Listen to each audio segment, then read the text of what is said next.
Hello, hello. No one's here yet. I was just gonna sit in the snow. Martina's here. There you are. Double chat, double chat.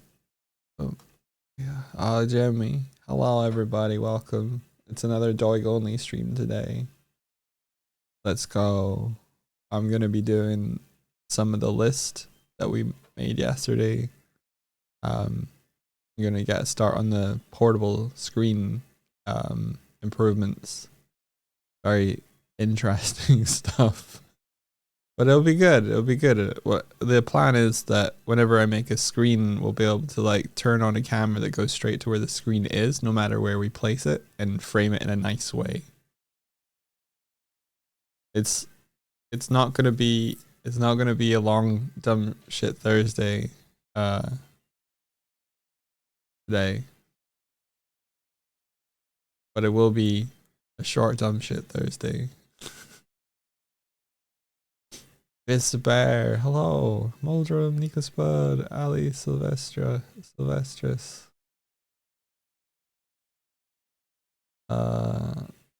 Jadis, Siriv, Muldrum, hi. I have to go into the office because you're playing boss this week. Yeah, you be boss. You be boss, Kaz.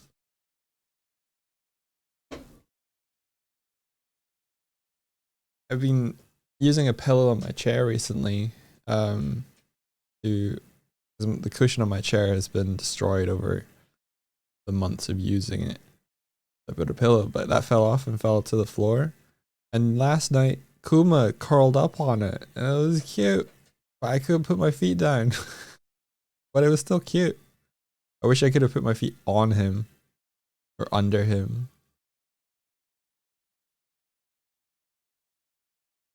I had to restart Twitch mobile because chat was broken. Oh dear. Oh dear. Oh dear.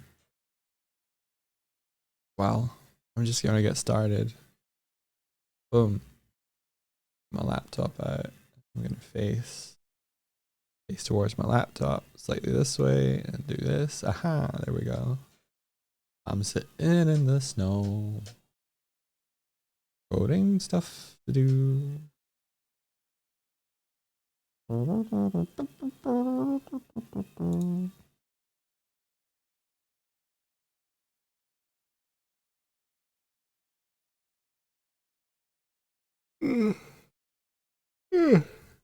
Everyone.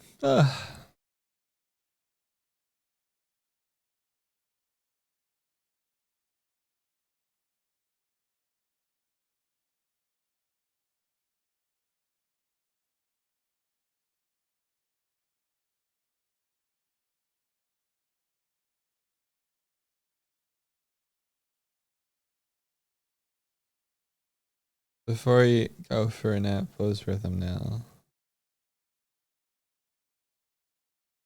How's this?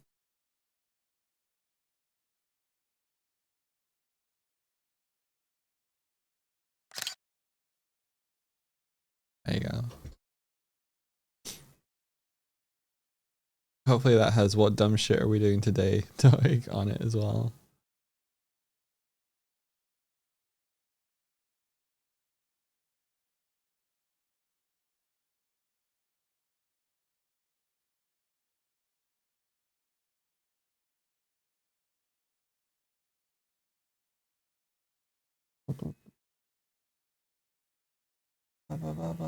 B.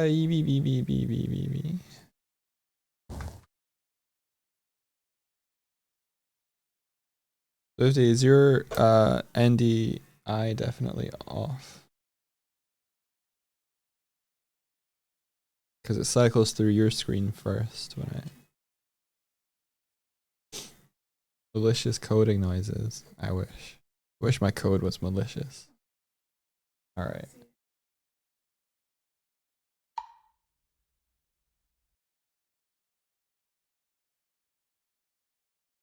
Here we go.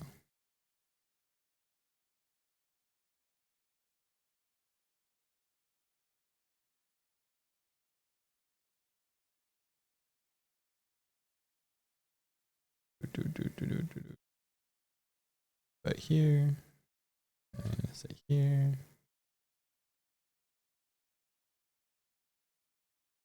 All right.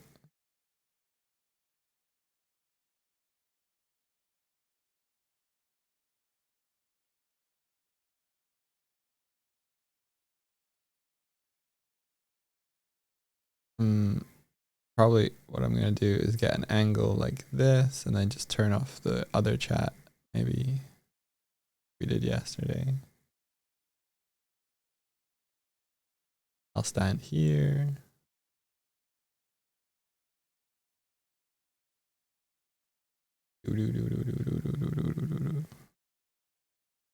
Keep chat like this. Throw the other chat away.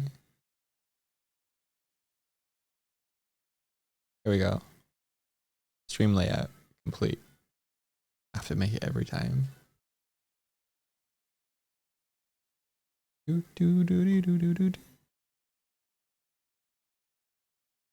Coding.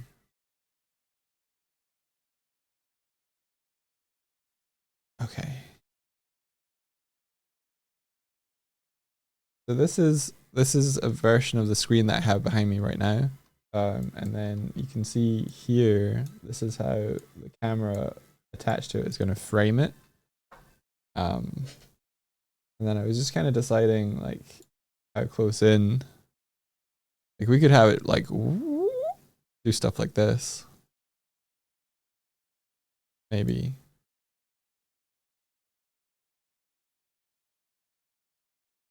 We could also play with the field of view. I should maybe put a test Doig and Swift in the scene to kind of look at it.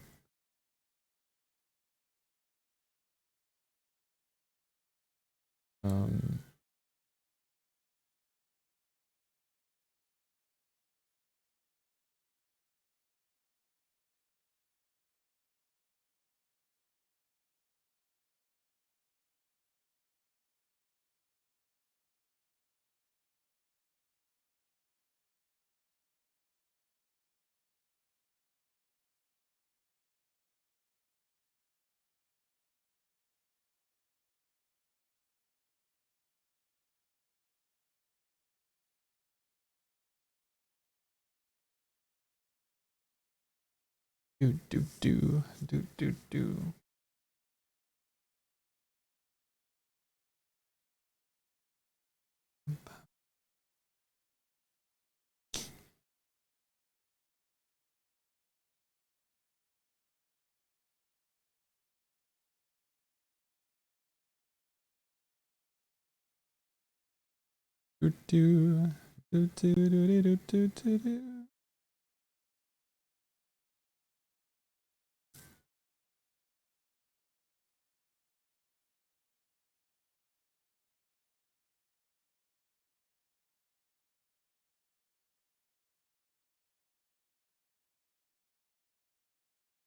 Shame you're not on the screen today.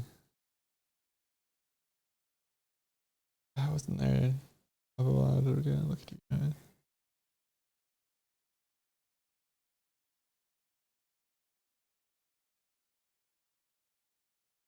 I guess you guys haven't seen the short of Swifty waving us about. Oh yeah, shaking the chat. All right, gotta grab a.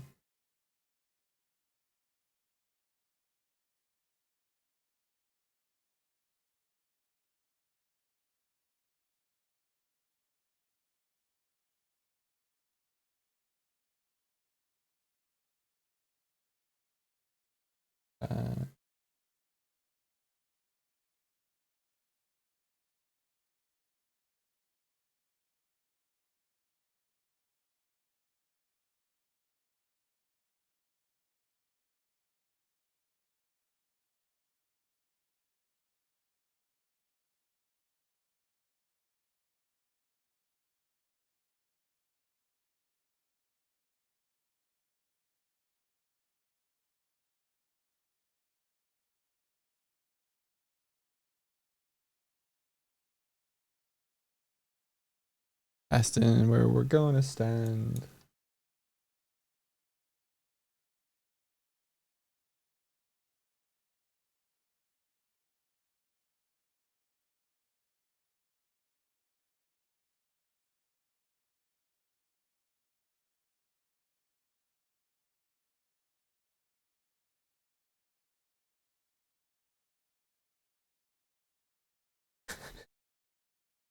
So funny with the two models just like there and framed of just like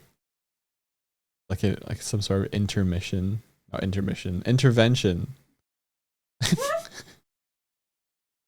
Like you've had too much screen time. It's time to go touch graphs.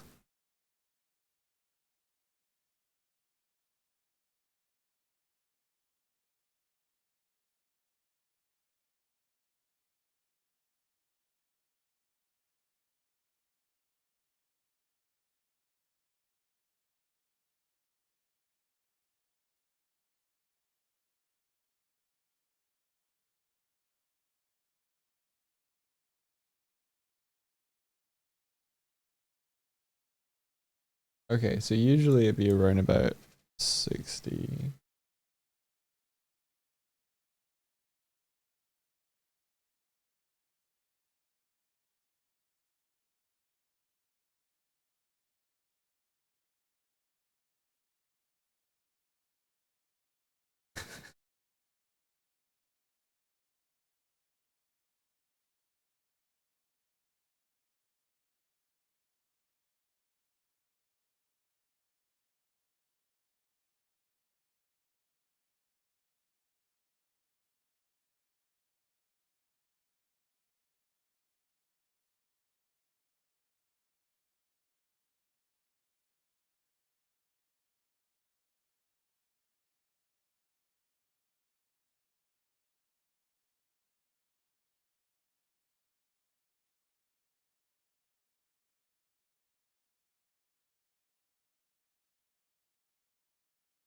We could have one where it's angled, like looking from below. What if you did a zoom out transition? Oh, like this.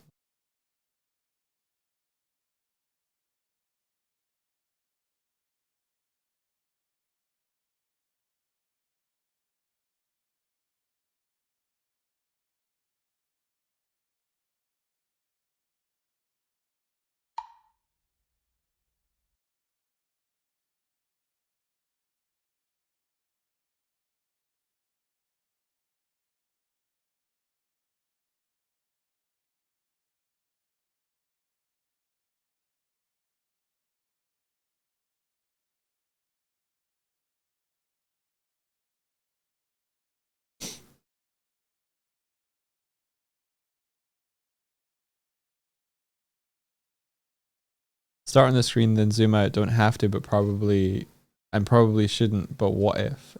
No, I like it. I like it. Oh, the winter hat. The winter hat is being procured.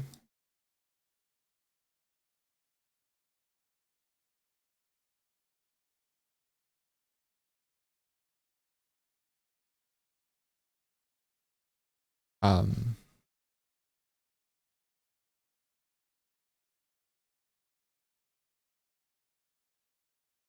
15.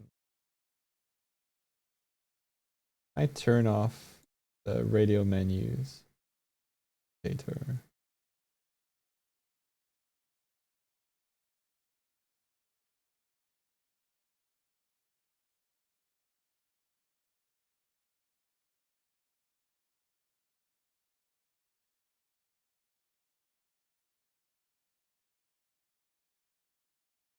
That's probably. Imagine you could take her on the walk with you. Walk with next to you and fight bad guys for you. It'd be really cool.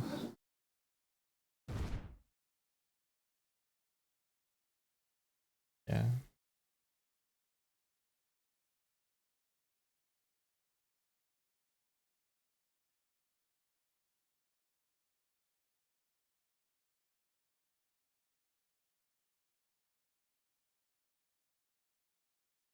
Bite you.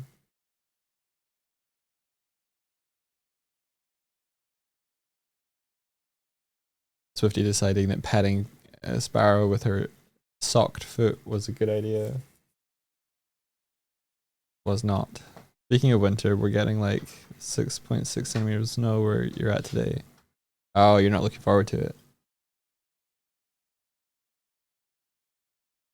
I dreamt that we got snow last night. I remember looking at the window, and then this morning it was colder, and I was like, did it snow? And there's no snow.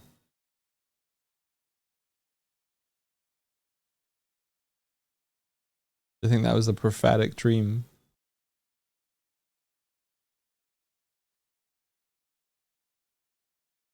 So we can maybe have multiple cam points. That might be nice. Like if this is one of them that has like both of us in front of a screen. Or maybe the screen it could be bigger in this example. Like what if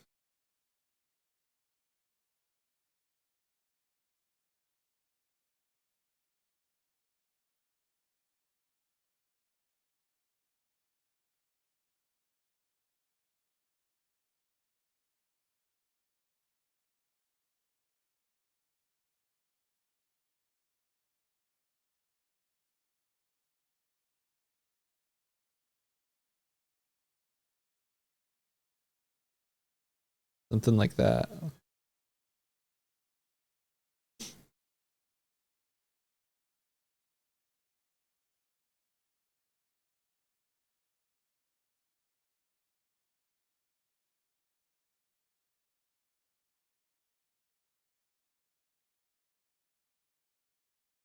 And the cool thing about being a portable screen is this can be anywhere. Oh.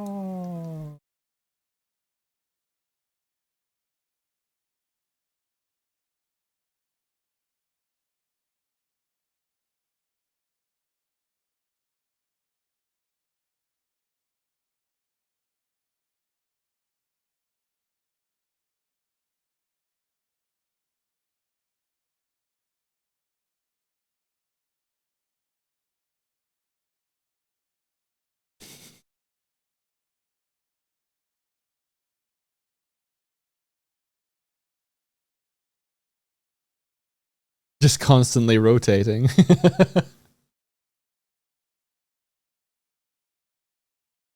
That could be kind of fun actually.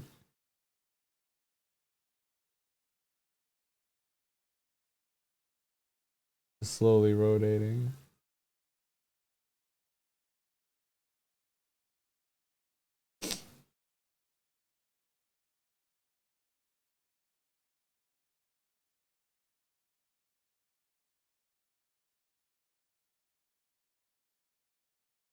Okay. Let's break the prefab and break the prefab here. Just so we don't have to worry about removing all the scripts and stuff to make them work.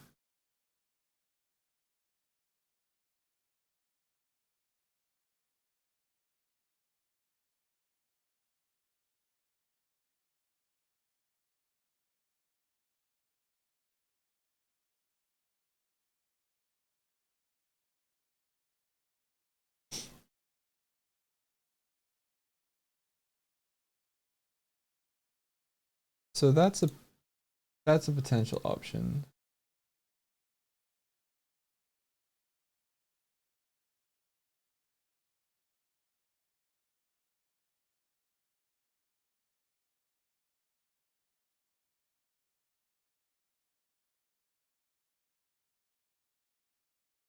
And then we could have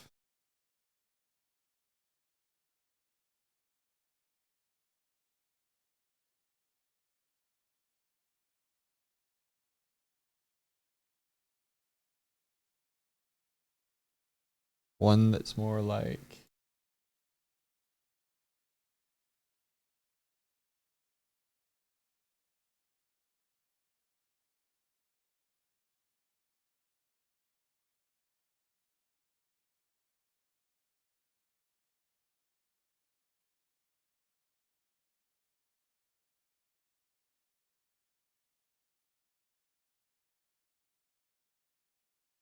Or like this, and then chat could be on the right hand side.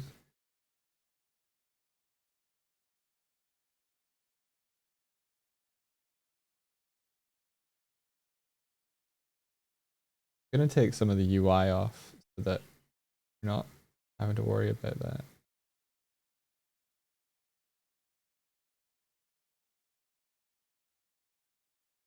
Yeah, it's easier to see. Well, Doig, did you learn your lesson?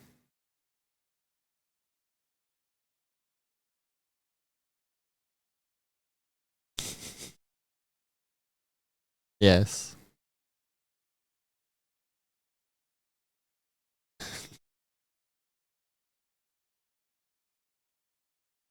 Now I am become the teacher.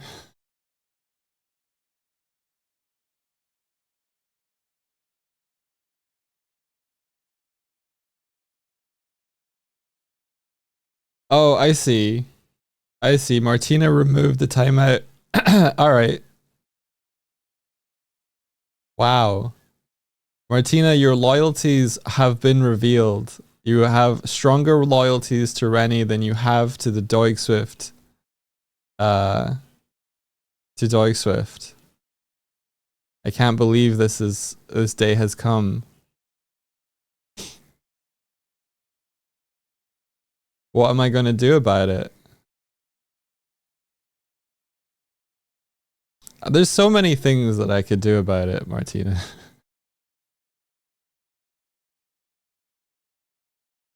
Who manages the VOD channel? Who manages the thumbnails? It's true. It's true.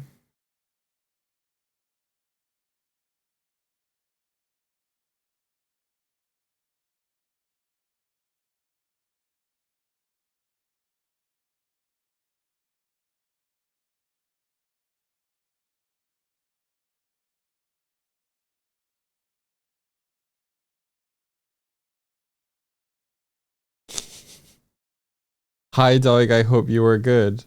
What were you even trying to post? Oh, the I'm sorry gif. Yeah. Rennie timed me out yesterday for like 100 minutes for for saying to Artie that I wasn't gonna raid them and calling Artie a bitch.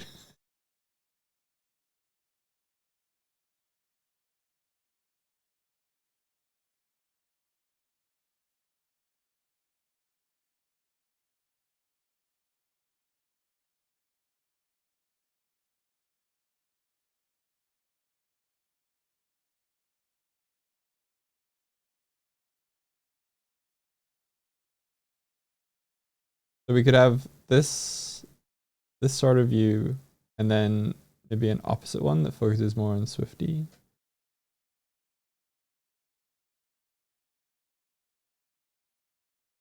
So if this is left, be right.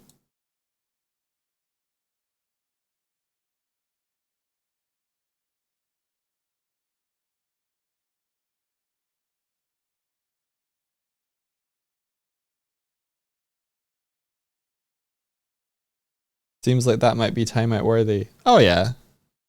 Yeah.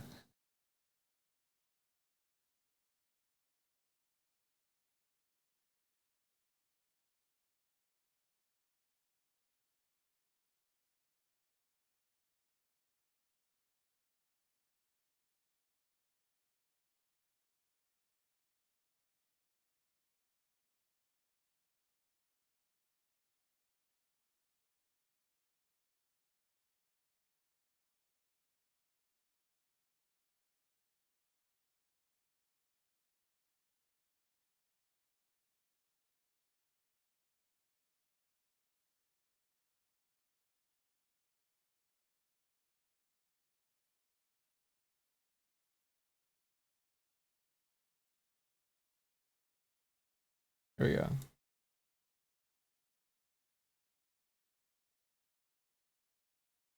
I angled a little bit too much.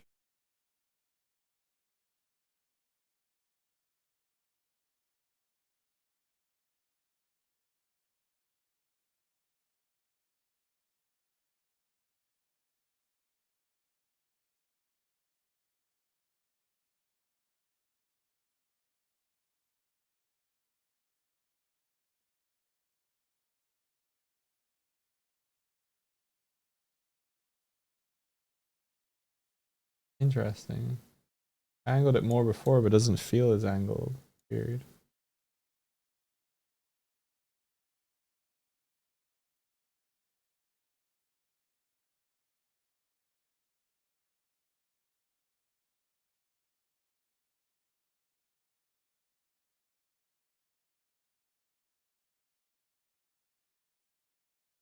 We later on spent like 10 minutes talking about how cute you are. I missed that then. I left.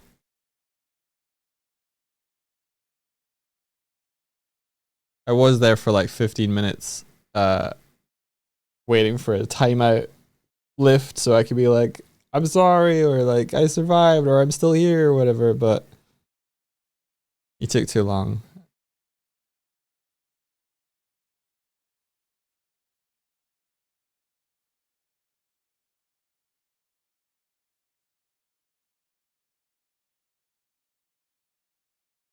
Like this, maybe?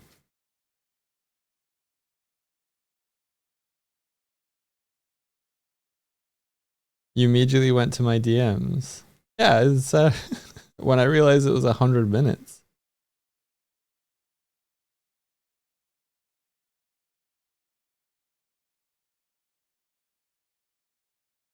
You lifted it only because Artie asked you to.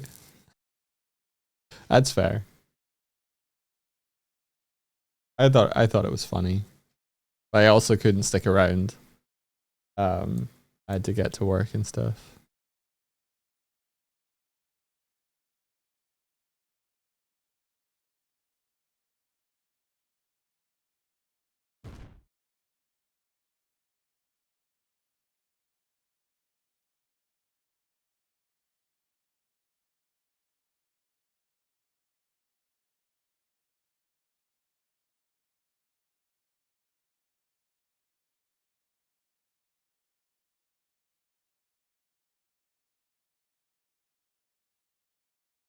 Rennie doesn't do meme timeouts by halves.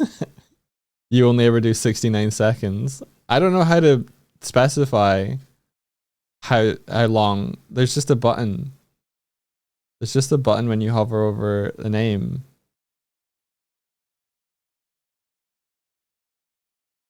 Maybe there's a way to do it like by chatting. Yes. All right. Oh, you can type username, duration, and oh.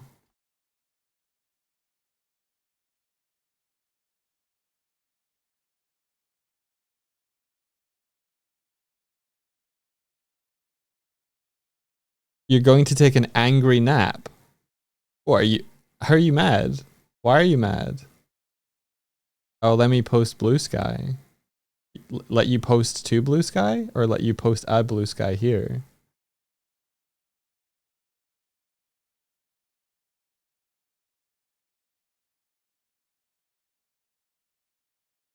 Blue sky won't let you post.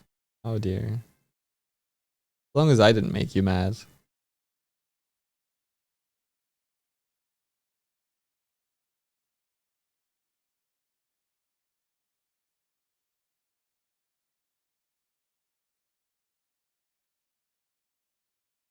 you later. No way, dude. See you later. Yeah, just wait. Once she goes for a nap, unmod her and remove her from being an editor. Then we'll see what Martina can do. Delete her mod ghost. Remove her privileges to go multiplayer.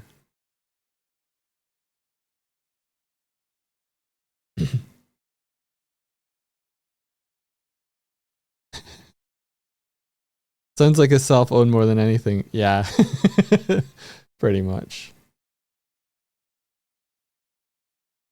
If you mod me, Doig, I promise to only use my power to time out Artie. That would be delicious.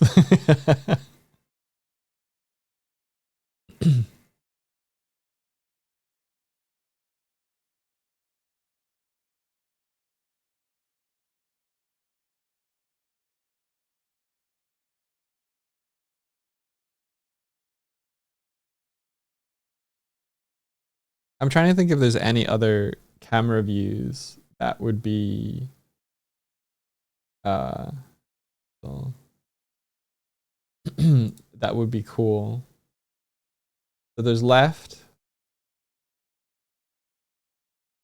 If I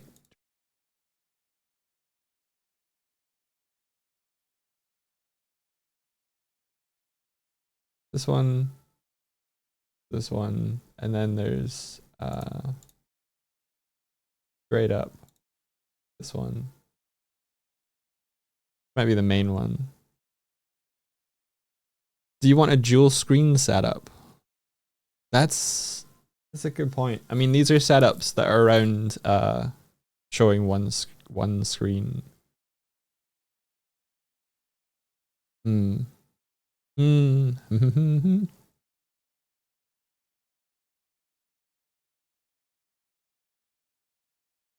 Hmm.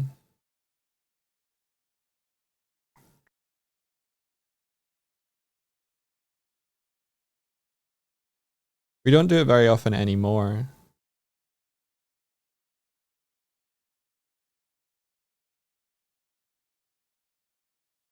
That used to be the go-to, but it's really hard. We used to stream in a super wide format and have both screens next to each other. But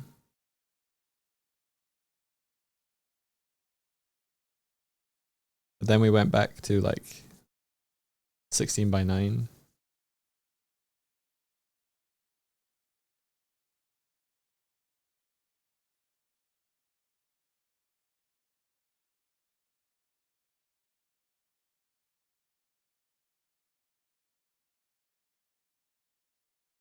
I do a custom.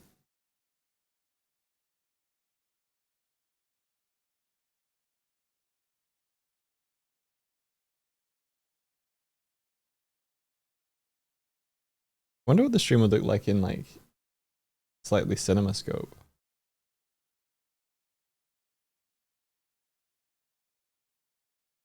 Interesting.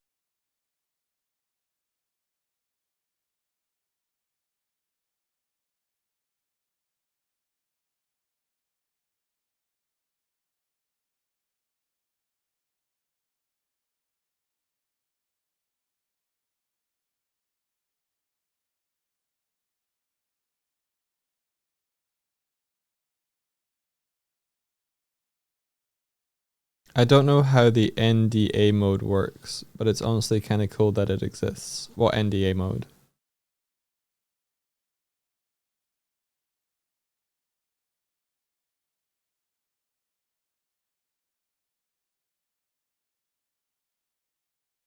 Oh, like when I do this. The overlay screen filter.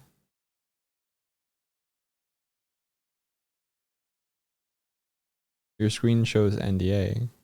Right now? You should be seeing Unity right now. Oh, the NDA, yeah, like this.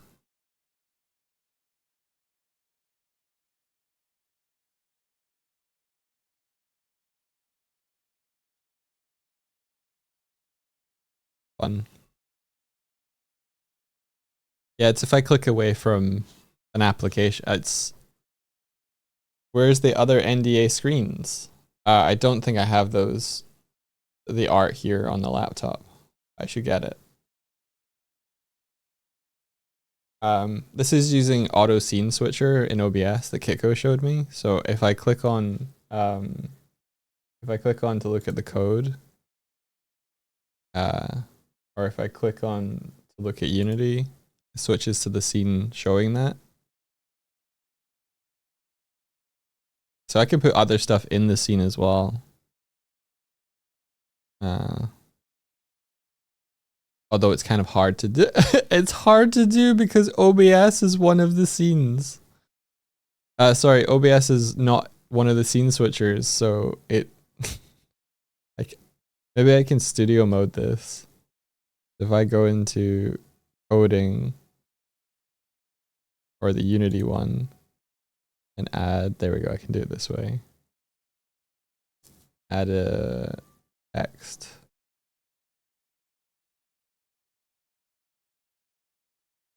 Unity describer.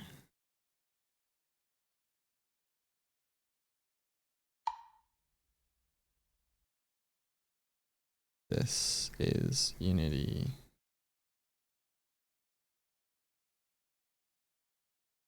Okay.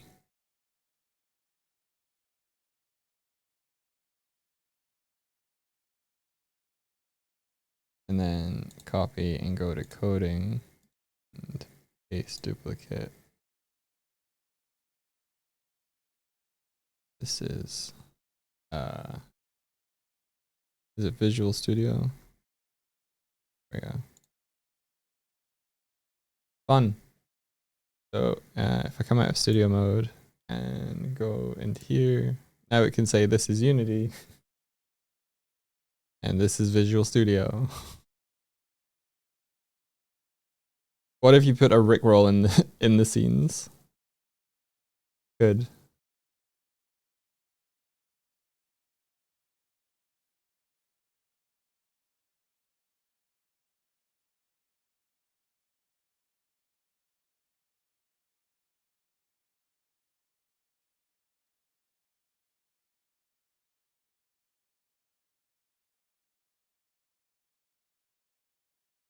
I like the idea of transitioning out.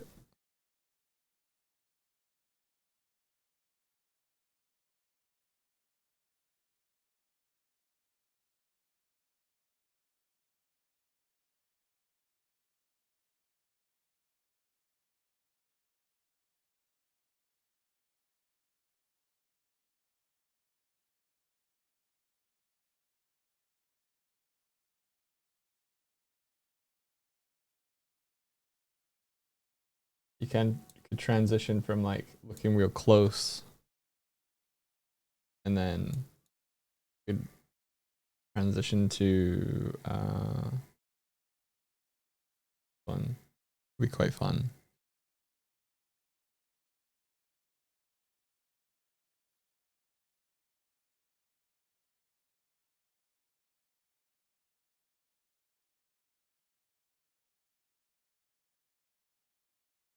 It'd be quite fun. This might be what Clyde uses when he's working, because he has a thing that says what the software is. He might just have multiple scenes set up that does it, or he might have something more clever than that. I don't know. Zonic 30 games with 202 bits. Thank you. As you can see, your bits have exploded and I can collect them in a little mini game. So somewhere around here is a cool yellow gem. I don't see it.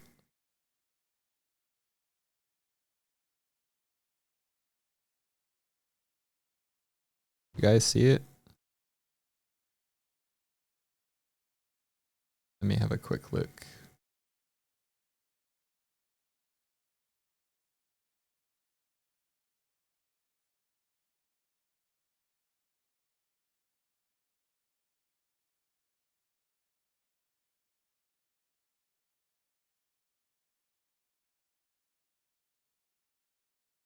It might have exploded and then put itself immediately on the tree. I think that's what it did.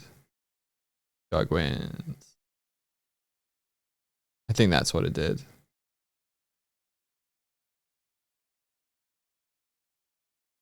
Yeah, thank you.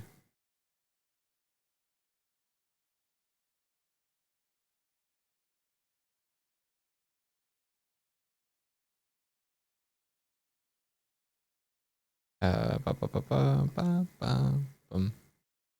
Here we go. Now I got a crown. Let's go.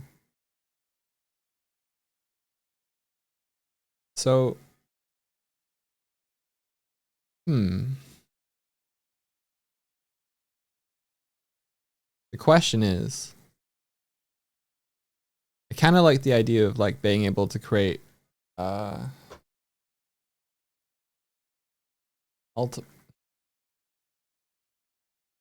I've got controller drift, my god. It's like I'm on actual snow.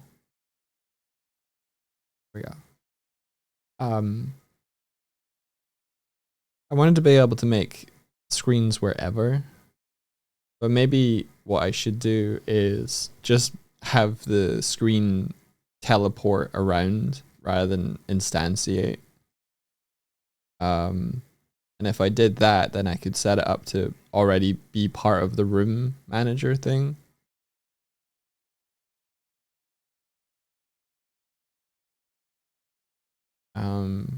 Otherwise, I'll need to have it be able to add itself. It might be useful to be able to add rooms ad hoc on the fly, though.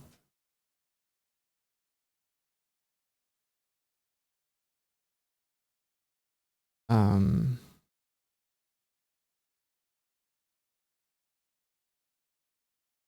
then maybe if it's like, does this already exist in the scene, then teleport. And if it doesn't already exist in the scene, create one.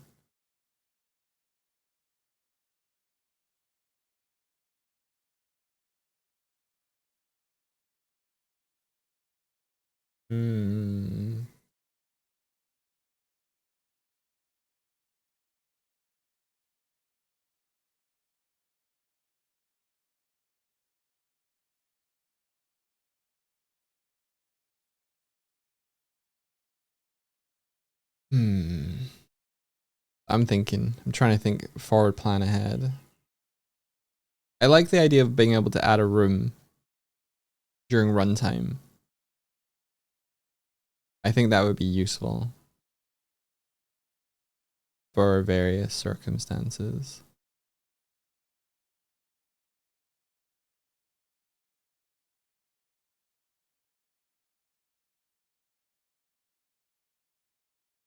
There was something there. No caps. No, cancel that. Yeah, I think it exploded. And I think it went straight on the tree. So maybe I should set it that objects need to be held before they're put on the tree. No, that would negate throwing them. I don't know.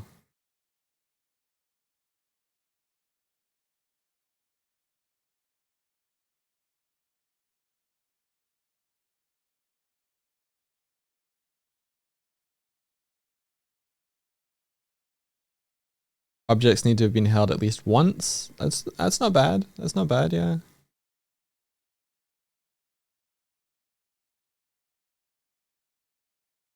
A plink noise to indicate it. Yes. Yes. Okay. Hang on. Scrungle.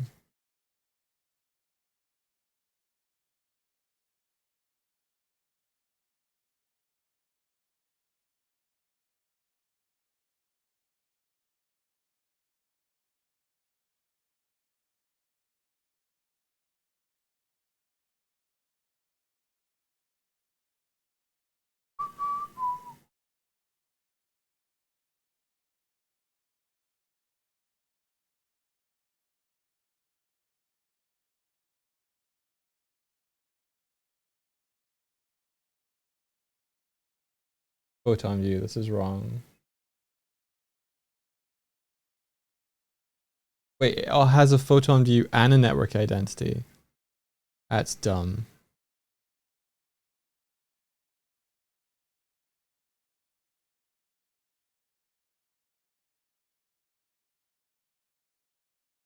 Doesn't need a photon view anymore.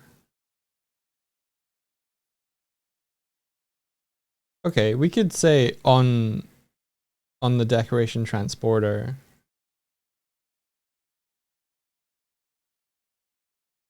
On destroy.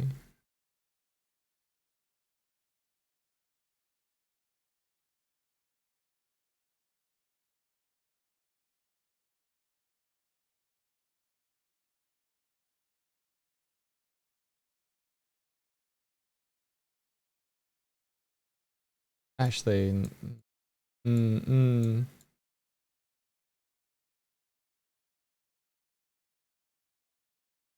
scratch that. Let's just make the tree do it when something's added to the tree.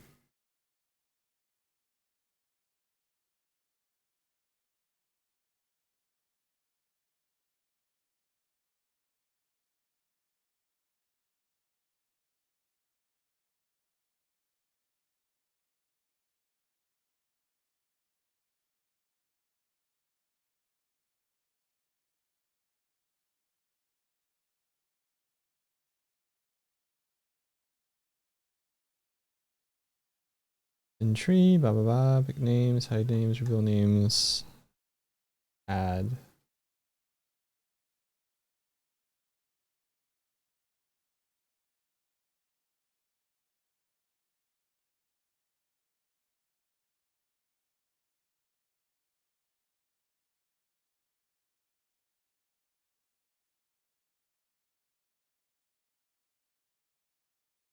Yeah, add decoration to scrub.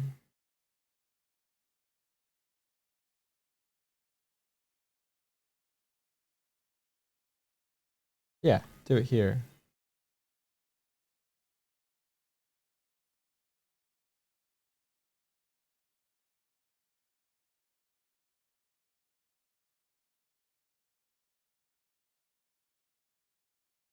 Stream manager.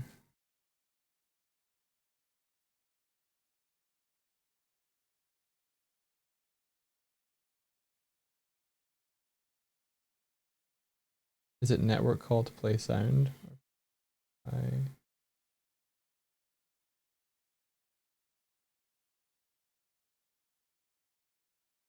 Um, the sub chest probably has the sound built onto it. It might not be doing it through the network. Come on, show me. Sub chest, sub chest.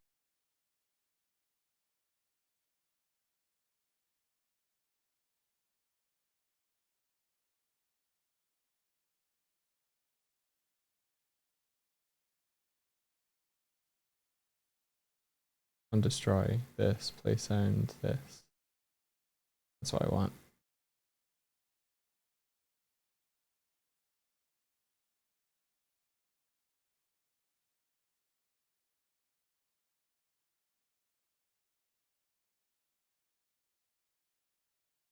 I feel like I could move this off of sub chest and put this logic on maybe a grabbable or something.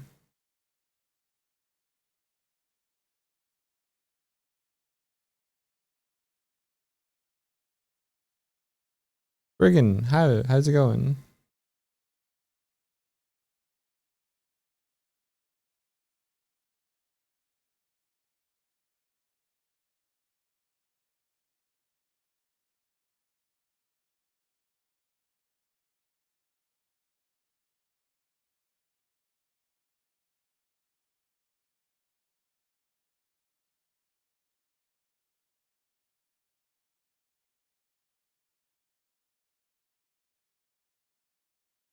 I'm coding.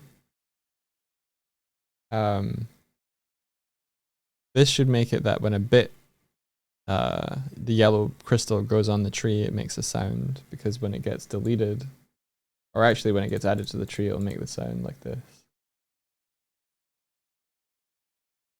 Let's see if that works.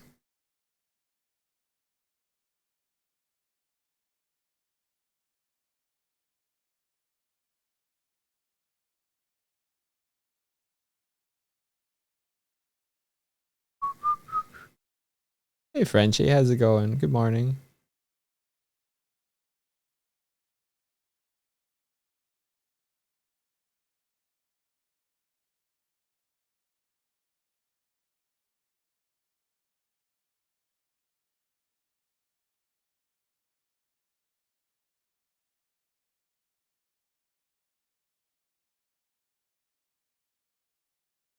Okay.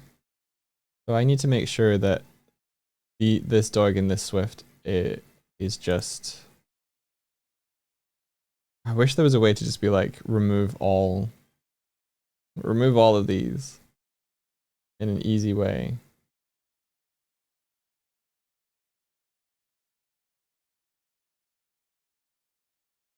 You know what? Maybe I can.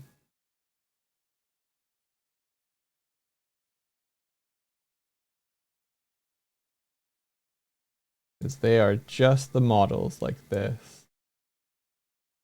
And then I can just delete and delete. There we go. Done.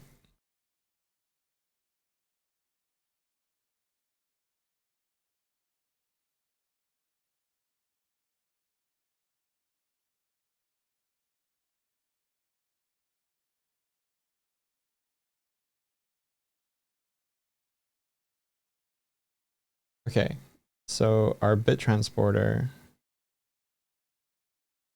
I've lost it. Lost it now. But we have our little cool history thing here, so we can just click on that. Useful.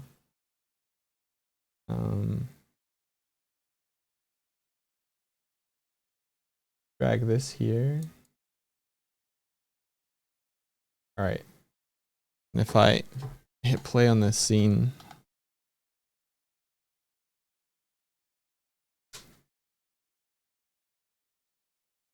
you might be able to hear it through my speakers. I'll definitely be able to hear it though. I think. I turned off the UI.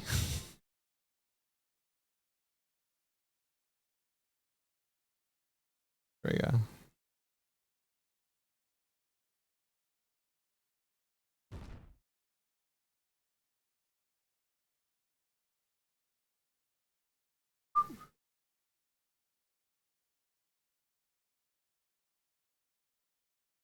Da da da da da da da da. Boom. All right, moment of truth. I did it. I made the sound. Hooray. The second thing I wanted to do to one of those is the same thing I did to the mod ghost. Mod ghost.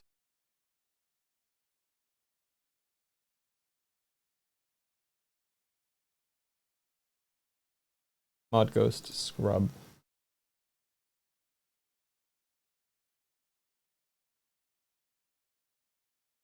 Wait, where's... Okay, that's the one that goes on the tree. I think.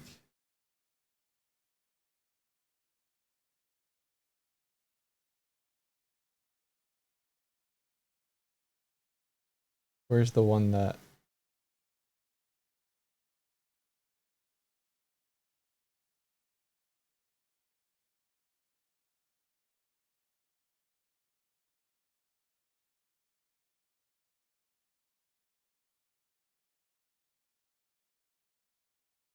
Ghost decoration. Here we go. Rigid body. So it's just setting the drag to 3. Looks like. And then no kinematic, no gravity.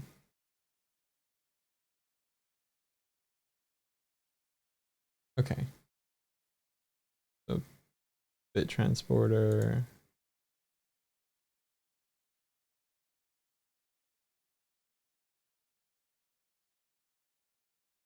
No gravity. And set the drag to 3. Okay, which means this bit transporter should also receive that. Don't use gravity.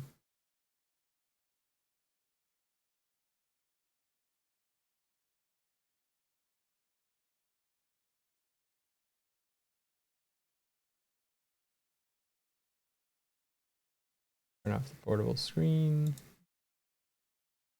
All right.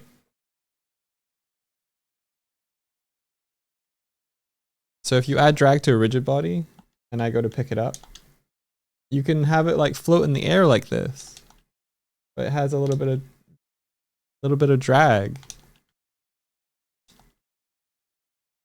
It still has a collider.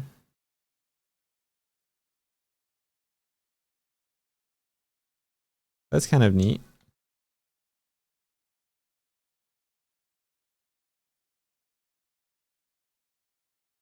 You can push it around.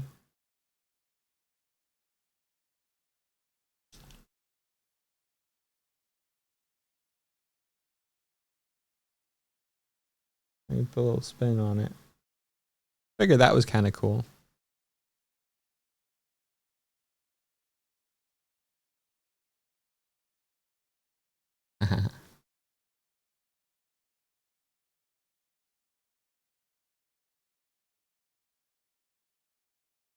I figure when the bomb explodes, it might put a little bit of like. Well, we'll see. Let's see what happens. if I come out of this,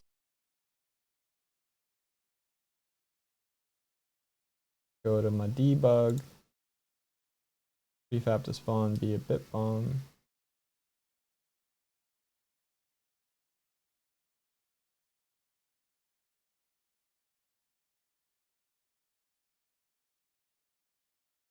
And then command summon prefab, spawn prefab. There we go.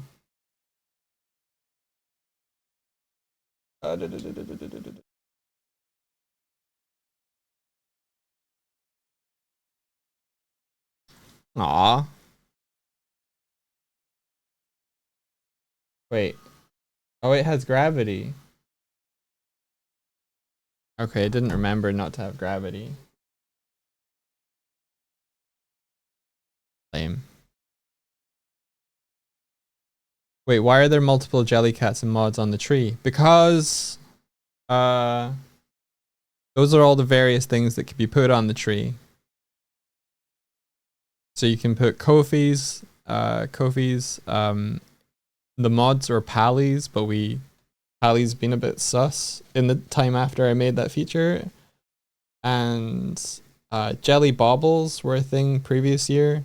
I wasn't sure about making them this year again, and I never had the combo.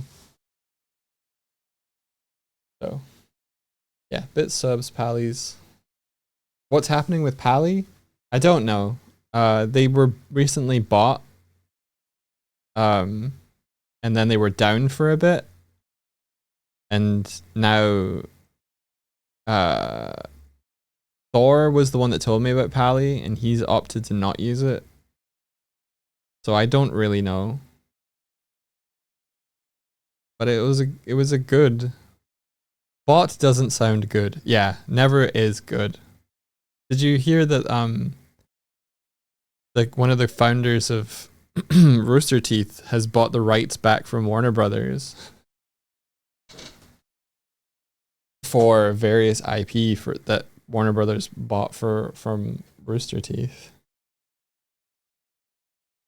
I feel like anytime like a larger thing buys a smaller thing, it's never in the benefit of the smaller thing.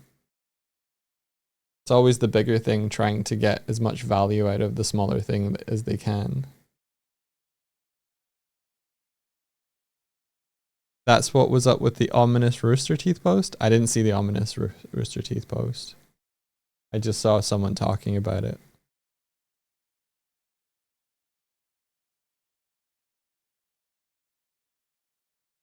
Bernie bought back Rooster Teeth and they try to slowly rebuild, I think. Hmm. Hmm.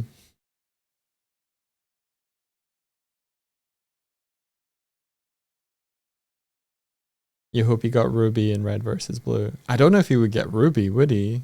Like, weren't they doing a whole DC crossover with Ruby?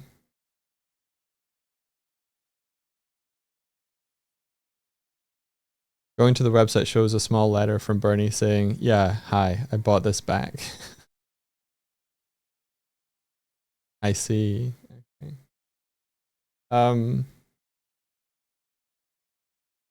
The transporter. Don't use gravity. There we go. Cool.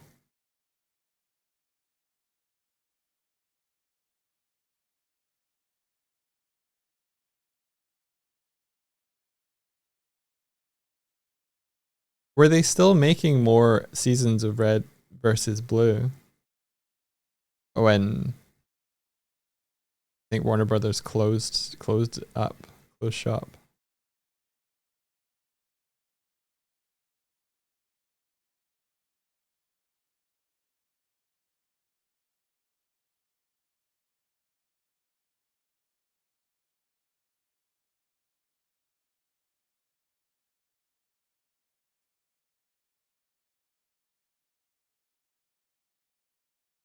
Gotcha.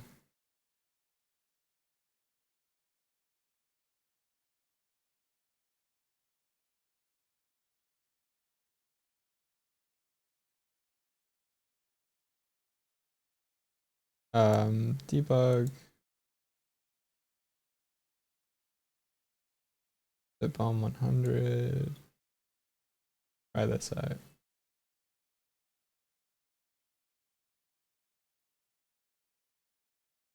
I'll also make all of these euro.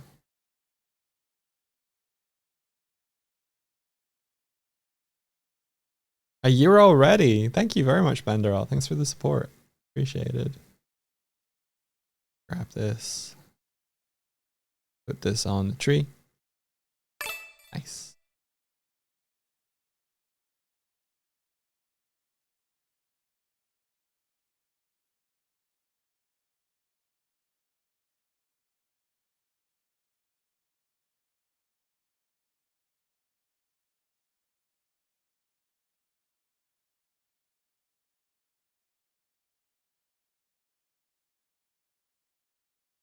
So, do you know what your longest still active sub is?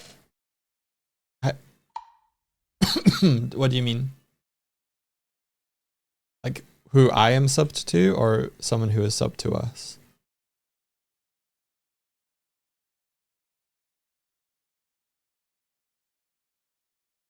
Yeah, because it's probably Palbro.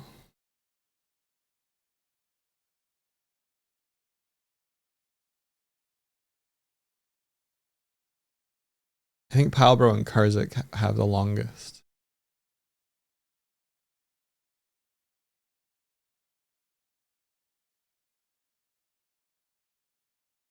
It's like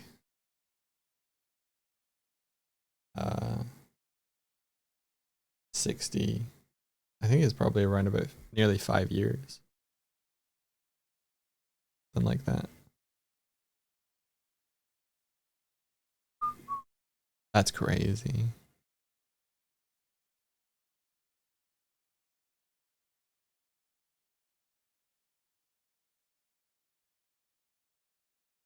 Oh yeah, yeah.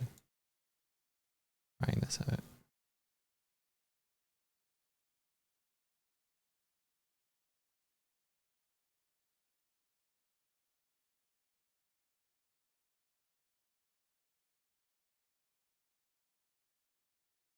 Subs happened.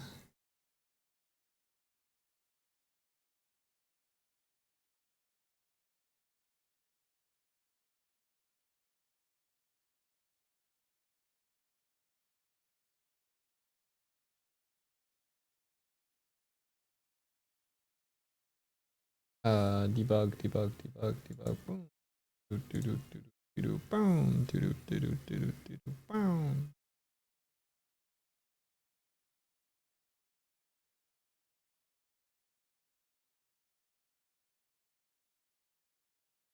Wrong controller. Wrong controller. Move the wrong one.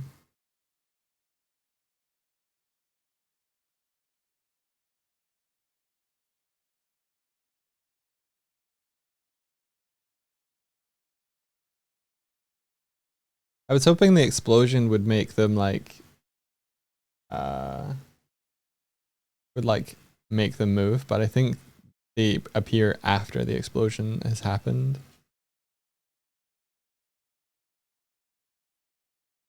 That's fine. It makes them easier to see though because they're not lying flat on the ground either.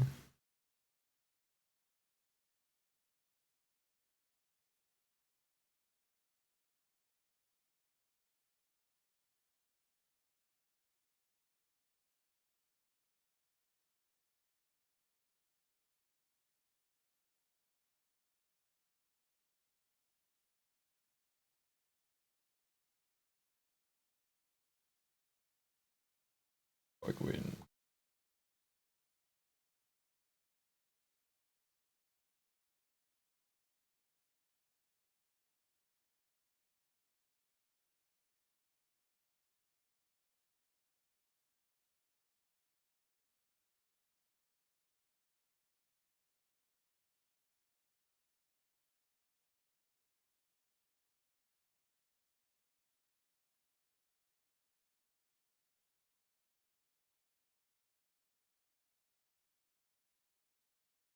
I'm wondering if there's anything else that I could do this treatment to. Where like things hang in the air.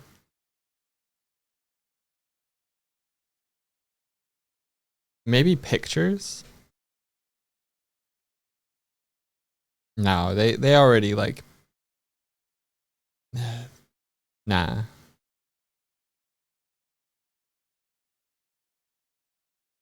They already stop where they're placed. Because those things would get knocked around if something jumped into them.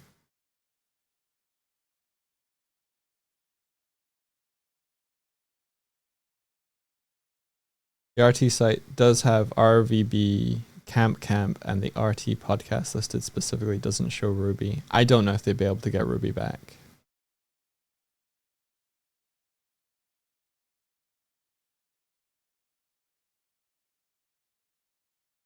Which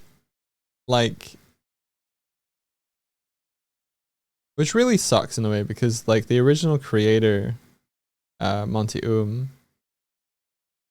was making it at Rooster Teeth. And like, I don't know, man. The rights should revert back to him or his family.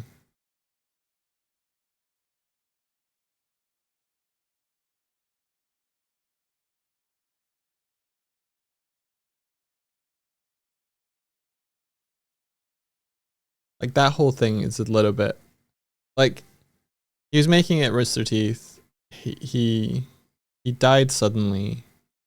They kept making more of that show as a kind of like to, and in a way to like to honor him, but like packaging that with the company sale and stuff, and it being an IP that then can get like bought and transferred without, I don't know. There's probably more to it. It just feels a little weird. Ooh, Night in the Woods. Do, do, do, do, do.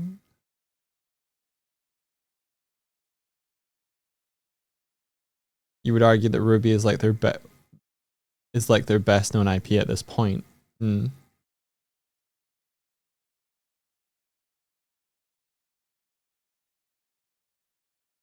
Rooster Teeth probably owned it wholesale from day one. Probably.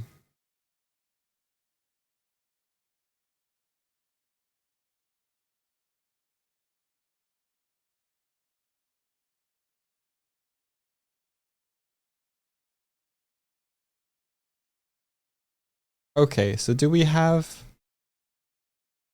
the portable screen be a room from the very beginning, or do we allow it to create itself as a room when it's created?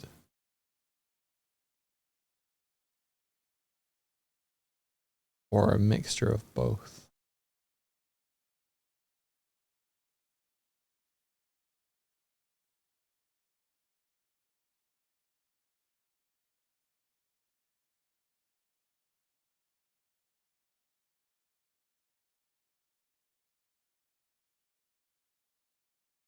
You wonder if we'll ever get a sequel to Night in the Woods. The devs had a rough time. I think you'll probably have spiritual successors or more games by some of the creators in the future. I know one of them has been ill. One of them's, not around anymore.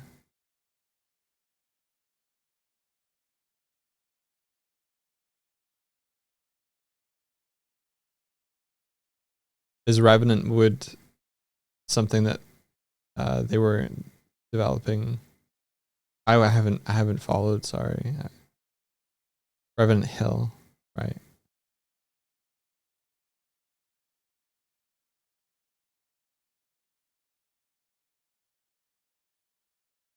I'm thinking.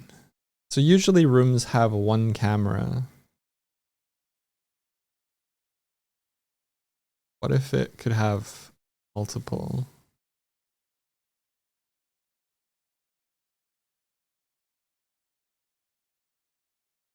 In my honest opinion, the need to make everything a franchise and need to have sequels to everything has been highly detrimental to storytelling as a whole. I would agree. I would agree that endings are important for storytelling, and that it's all right for things to end, and that artificially extending them because of popularity is a difficult task. And yeah, I think that's partially why you see so many kind of reboots or retellings or like starting again.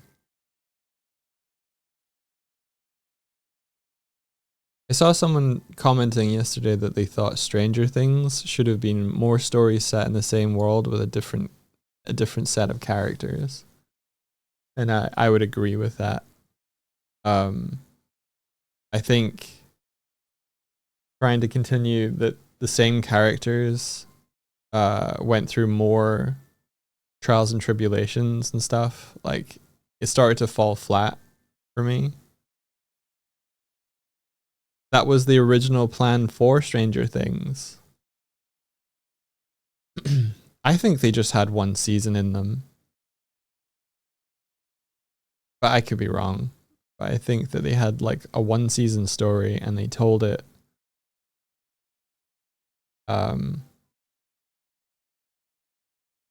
so maybe they did. Maybe they were like, okay, we're going to have more things happen, but it's going to be different characters. And then there was pushback of like, well, this cast were really popular and we can get them for another contract or something.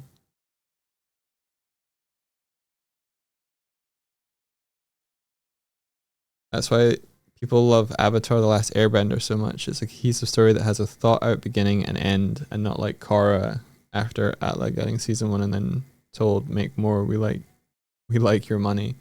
The thing with Korra is they weren't given the this the certainty that they would get more seasons. And so like that's another kind of like artificial extension. Well, not artificial, but like it's like stop-starty in terms of arcs. Whereas in Avatar, it's like, you know that there's an overarching kind of ending. It's stated straight up.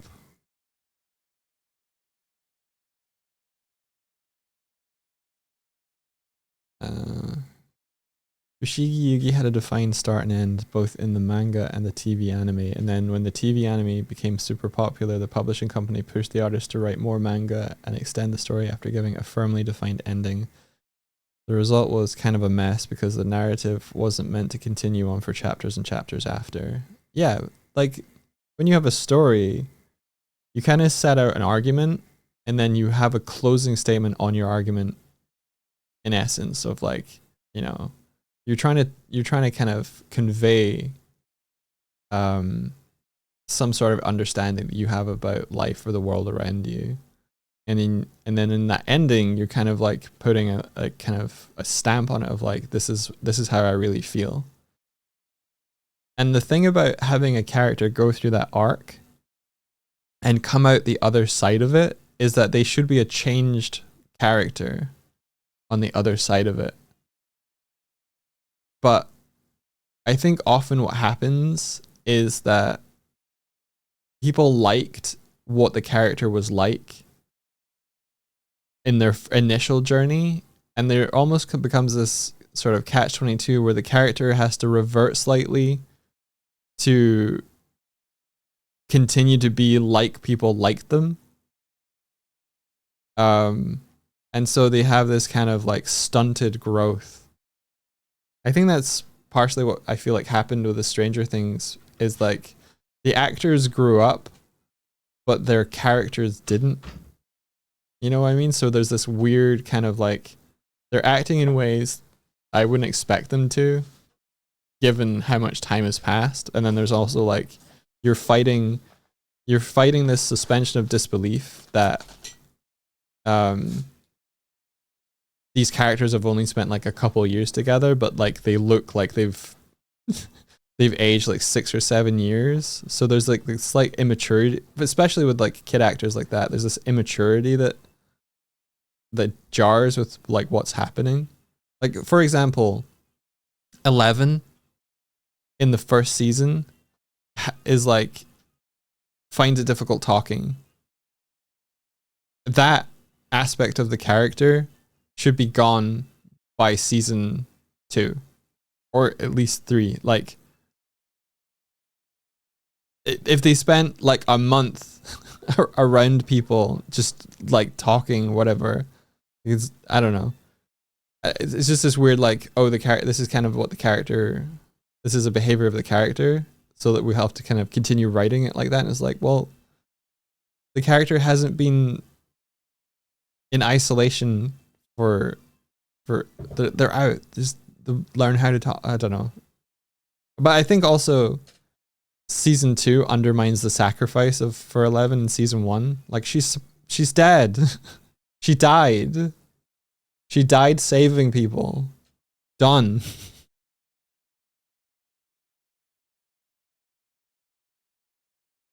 Oh, I got sausage rolls.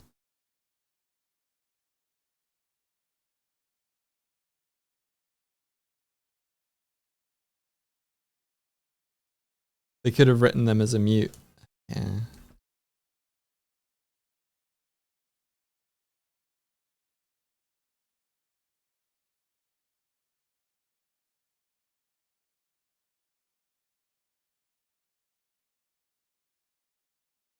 When season 2s go, oh hey, actually they didn't die. Yeah.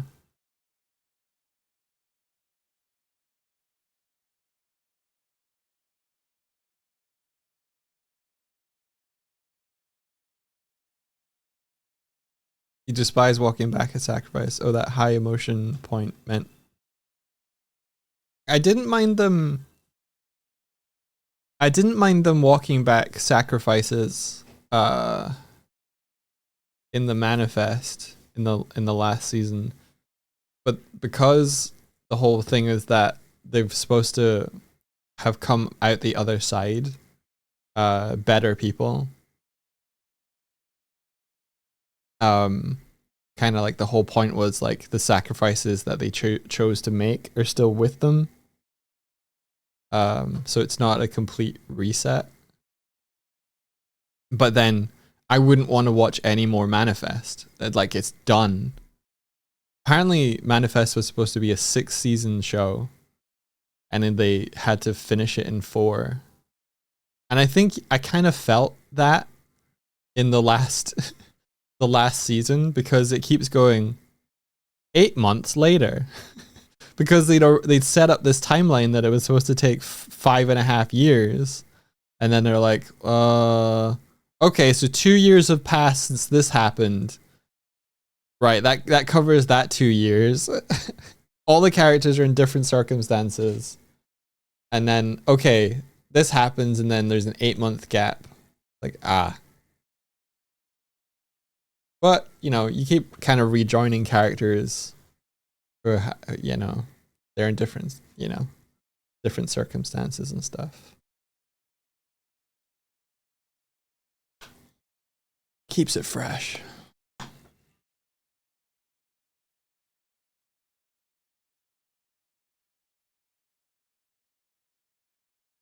The way to do it, like if Loki and Marvel sacrifice himself or something, everyone would be like, is he actually gone? So you get a high emotion, but the brain is there ready for a comeback.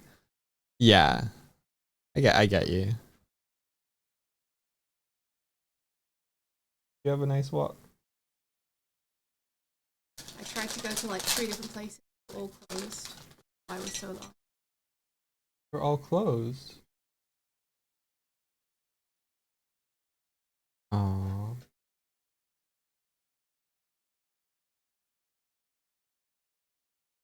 But yeah, I feel like similarly, I'm not really interested in watching Squid Game season 2, because I feel like Squid Game season 1 was a story, and a completed story. Like the part that I disliked most about season 1 of Squid Game is the ending, because it feels like, or more like the ending after the ending. You know what I mean? Like it is an ending, and then you're like, what's he doing now? No, he wouldn't. Why would he care? No, he needs. Okay, this doesn't make sense. Squid Game's having a season 2 undermines the entire point of Squid Game. Yes.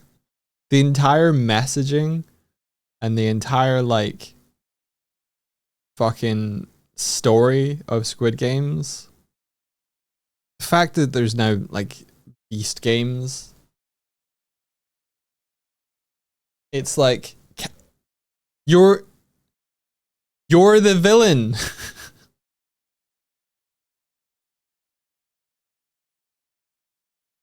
Like, you are the villain.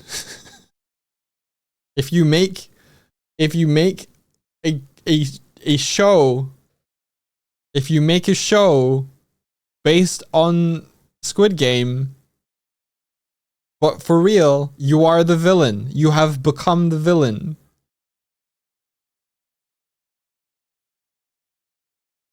You're gonna wait for Squid Game the musical. The amount of advertisement that they put out that they for Squid Game with like the suits and everything, and like get a McDonald's toy, and it's like, you are the villain.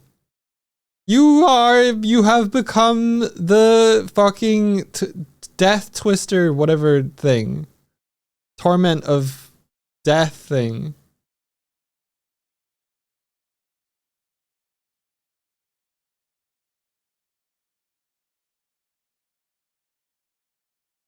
You have become the villain.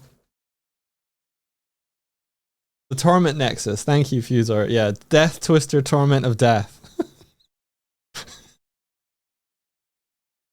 You have built the Torment Nexus.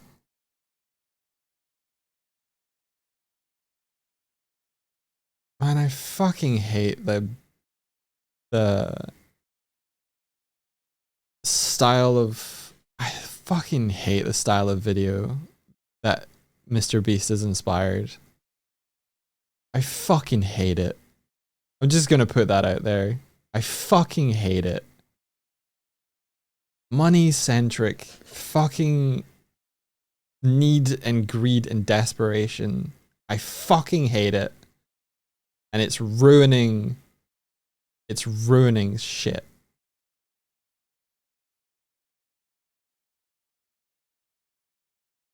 It puts the fixation and focus so entirely, like, out of whack.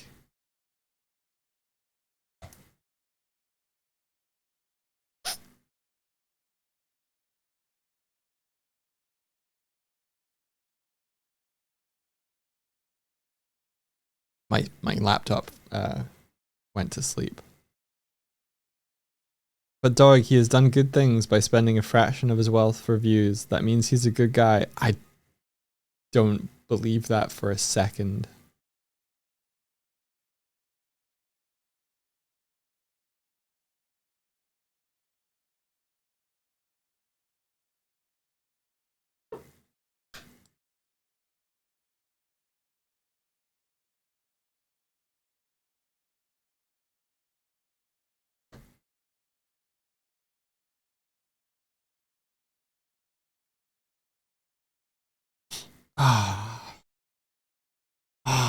It makes me it makes me feel things, not good things, and I just want to go make cool stuff.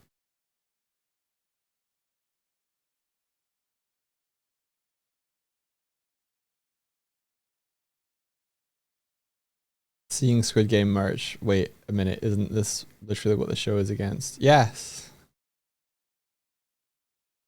Money and power corrupts. I think the pursuit of wealth and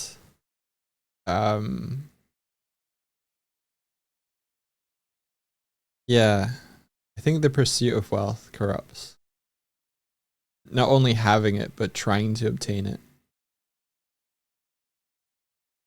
Like, trying to get more than you need.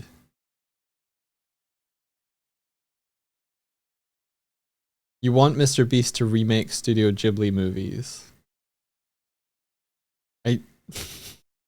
I hope you're joking.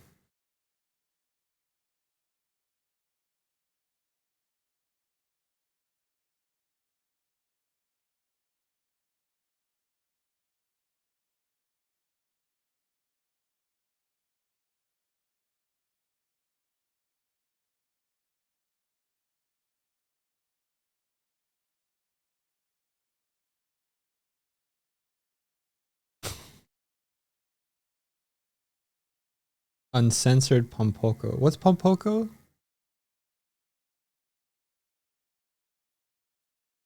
What I don't get is his biggest defenders don't realize he could just do more, but chooses not to because of some cost benefit to YouTube view and analysis. He's not a good person. He's an advertisement mogul. Yeah.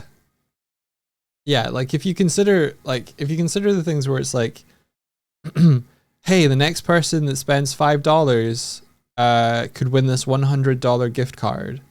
It's like if you were saying that message to thousands of people, like if you spend $5 to get a $100 gift card, 20 people doing that, he has made his money back instantly.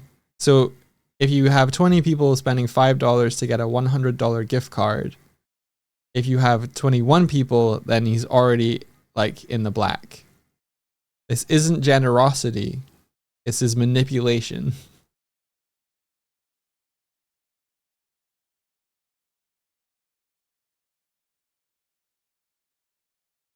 It's not a transferal of value.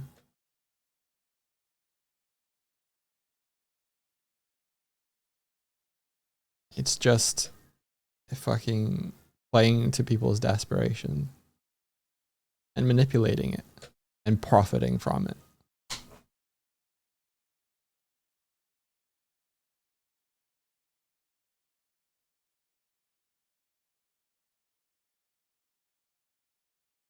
The rumor of him and Roblox wanting to buy TikTok is scary, like both of them having access to users worldwide and kids on the app.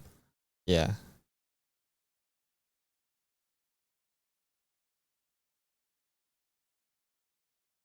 Agreed.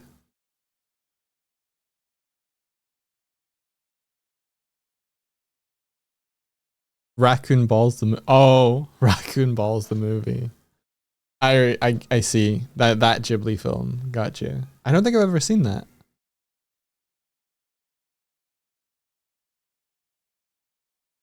I can hear a cat. I think they're trying to get into a room. Yeah, it sounds like getting to room noises. Okay, well, I think we're gonna go till 10:30, and then I'm gonna call it there. So I'm just chatting now. I've stopped developing. I've just gotten mad about stories. Okay, these sausage rolls aren't warm, so I don't have to worry about them cooling down.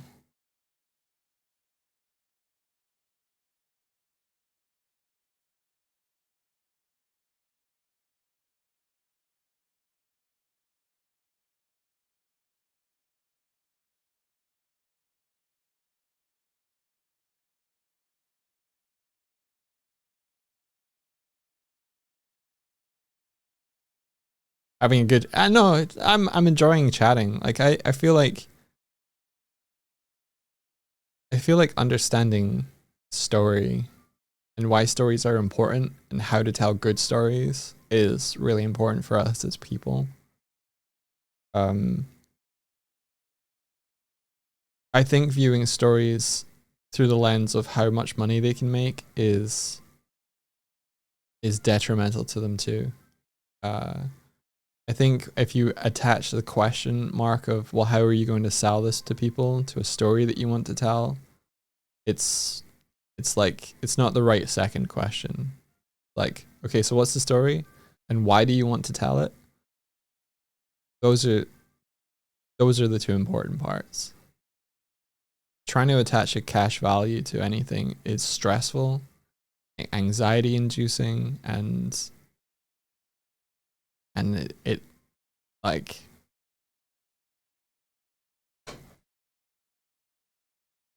story first, advertisement second. or not even second, but you know, like, I don't know, man.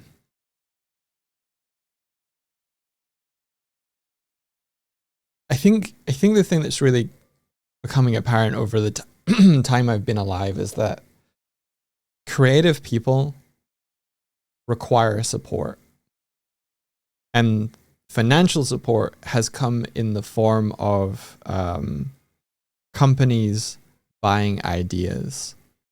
And then over time, because they've bought the ideas, they own the ideas. And these companies have just continued to merge, and those ideas have been like vacuumed up into huge vaults. And then what we're seeing now is like, oh, how cool would it be if this idea interacted with this idea, and we tell a story with those? And it's like, those two worlds weren't necessarily meant to meet. Like they exist. They exist as stories in whole forms. If you like, you never sell your best ideas. I think this whole kind of like structure of pitching ideas to a company in order to get them made is fundamentally broken. Like, feeling like you need to ask for permission to make something is kind of built into that whole structure of like, you put together a pitch, you go to a bunch of people and you try and convince them to give you money. And then they're like, I like this, but I want to change this thing about it and these things. And you're like, oh, okay, I can make those compromises so that I can get the money to make the thing I really want to make. And then before too long, that thing is like either a compromised version of what you'd set out to make, or it's close to your original idea, but you don't own it, or it gets cancelled midway and no one ever sees it and no one ever will.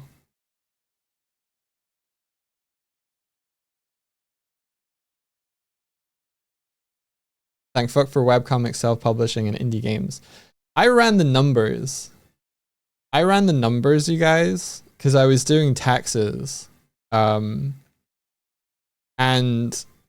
I went through all of our kind of royalties stuff for Girl in the Glim, and I figured out that at no point will Swift and I make more money from that book than IDW will. Now, partially, that's because we're kind of now on the same track together, because it's like the split. But like, it was wild to kind of like put it out in numbers and see it, because I'd never really thought about it before. Publishing contracts are a PITA. What's a PITA? Oh, yeah, pain in the ass. I was just kind of like, oh. And partially that is like, the main reason for that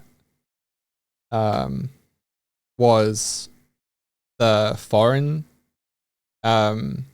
kind of foreign publishers, because there's a Spanish and French edition, and IDW got those, and whatever, like that's where the kind of imbalance was. I don't think I can get more specific, but yeah, it's kind of crazy just kind of seeing what's happened. I also charted through the years how much per copy we were making from digital sales on the comic, and in the first year it was something like between $3 and $4 per copy, I think. I I'd have to look at these numbers again. I can't remember if I think I worked out, it wasn't what Swift and I were getting. It was like just how much per copy was returning back to, I'd have to check. Hang on.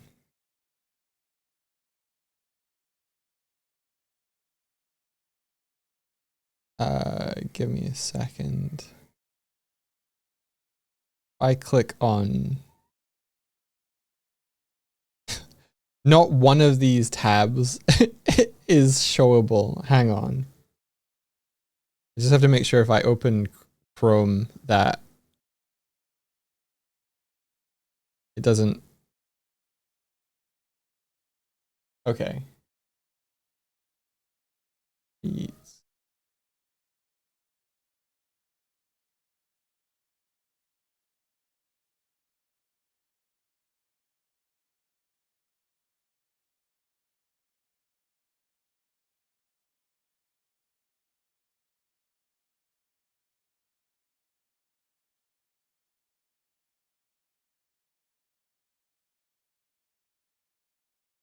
Turn per digital.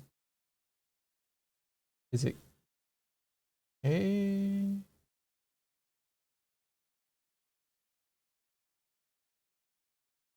K10 divided by. Oh, so it is just us. Right. Okay. Yeah, and it's still just NDA. Right. Okay. Okay, I'm back. I worked out that in the third quarter of 2022, you saw Hidden Swift. So the first royalties we got back per copy, according to the kind of royalty statement, we were making about $3 per digital sale of the book. And then the next quarter, it was like $3.40 per digital copy sold.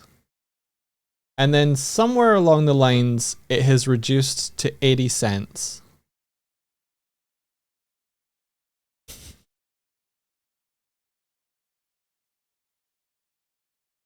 How much are the digital copies? Now, I think probably what's happened is that the digital ones have been discounted, and that's what's accounted for it. So it's probably like people getting them on deals or something weird, but even so, if a store is discounting them, how is like shouldn't there be like a flat fee? And if the like web front is, I don't know, maybe it's sales through IDW's actual online, like their app or something.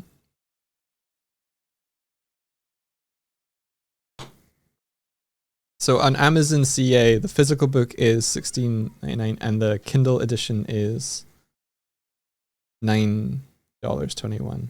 Right. Yeah. Amazon will get a cut as well. So it never like states how this stuff shakes out. But it was interesting to kind of run the numbers. As part of like when I was doing the tax stuff for self-assessment, I was like, I've never really paid too much attention to these.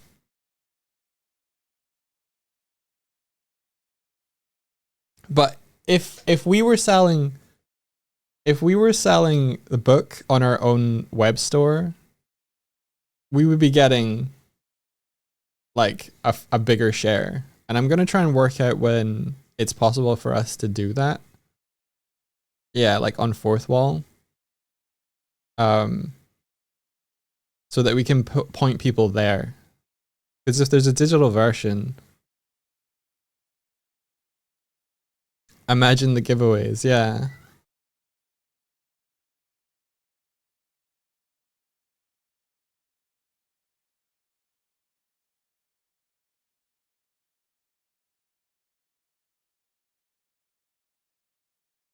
Yeah, distribution is distribution of the physical books was the big bonus of going with IDW through like Random House and getting it into stores and stuff. I've never been able to walk into a store in the UK and see the book, except for one time, in Traveling Man in Manchester, and I was physically in the store and told them about the book. So I take that one with a pinch of salt.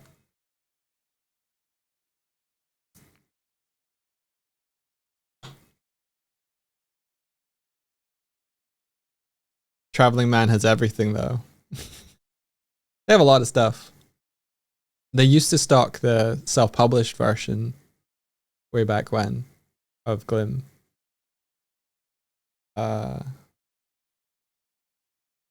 If you saw it in a store, would you sign it? No. But that's only because we didn't that time.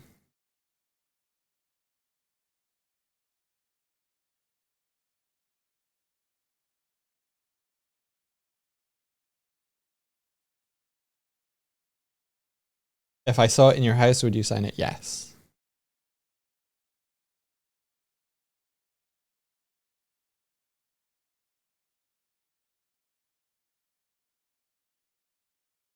Oh, that's cool, Alex.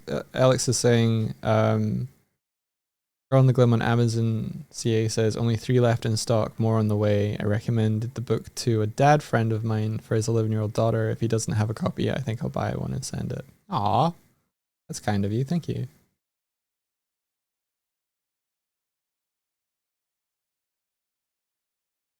With games going indie, you no longer really need a publisher. Do you think books can go that way in the future with the changing landscape? I think the physical printing and posting of books makes it really hard to do that yourself indie.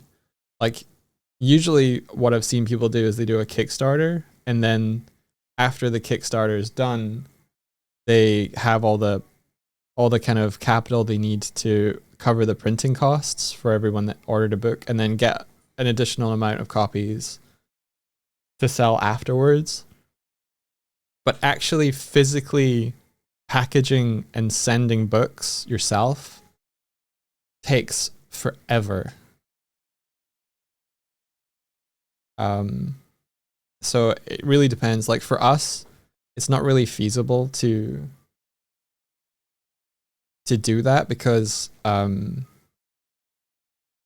it would take so much time out of it would reduce our productivity to making new stuff to send. Like even just sending stickers and the various things we did off our store, it takes like half hour at least to package things up, and then like going to the post office and then just getting served at the post office.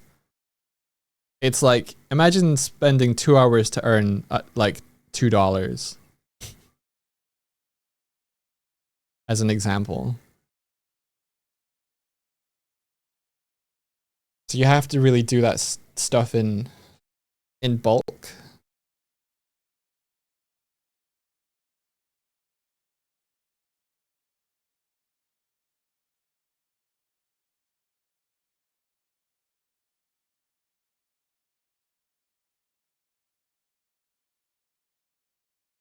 Yeah, do it in pre-orders.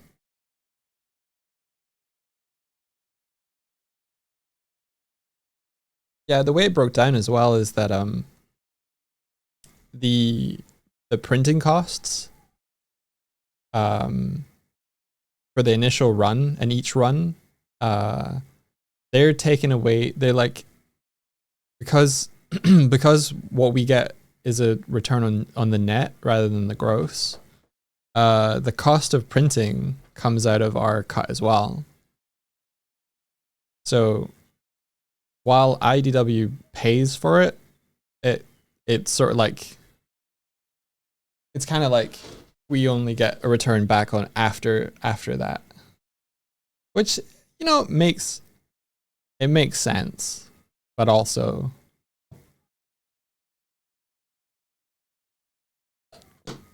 if you've made the thing, it's interesting.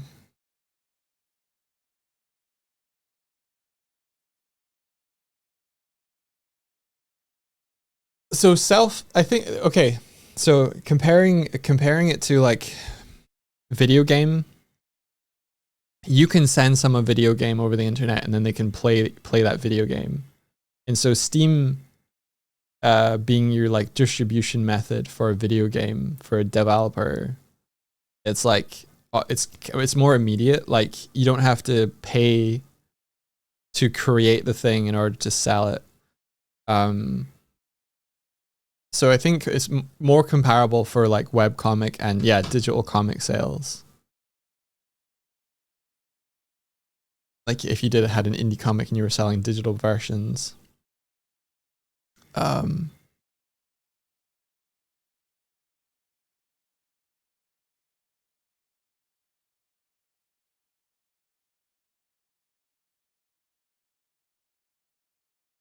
How do novel writers make so much coin selling their books on Amazon?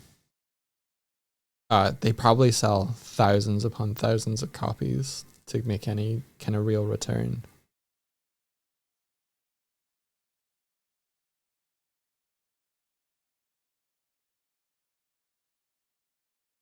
Yeah. I think I Like You has a Patreon you can subscribe to and read the issues before others. Oh, so they do like an early access model for an ongoing comic. That's cool.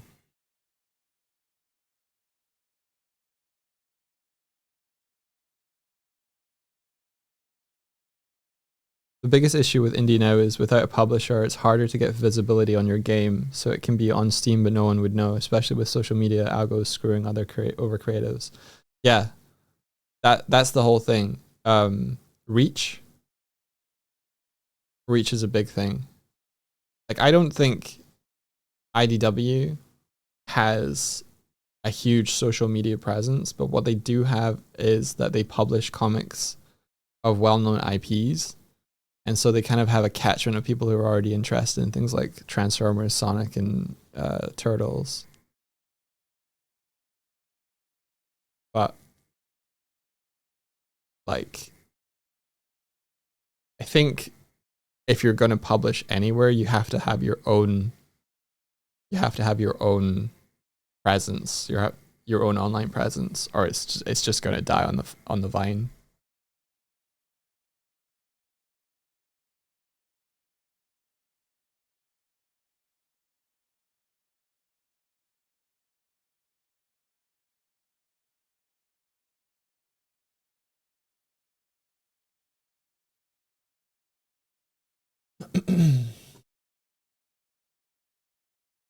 This is Unity.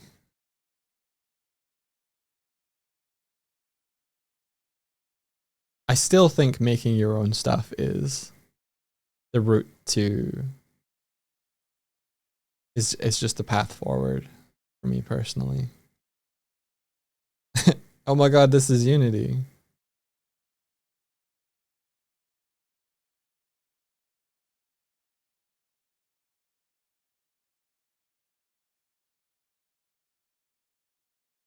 There you go.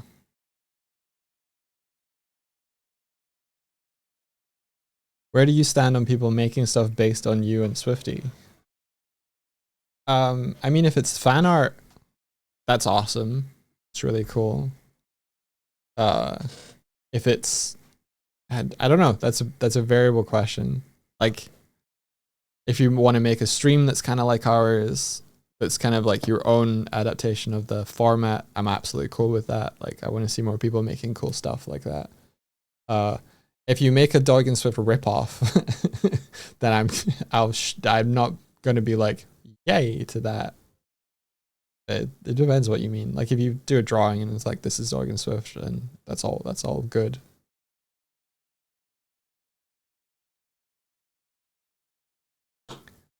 Are you streaming using VR? No, I'm streaming using the Unity game engine. But unlike, I'm not wearing a headset or anything. Like I can move the camera around. This is my co-host who's currently absent. But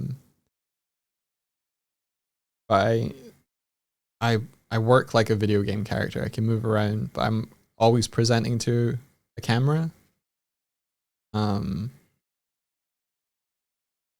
I can kind of run around the scene, pick up and interact with. I just broke it. I just broke it. 1 second. I have a bug, and if I try and interact with the tree hates me.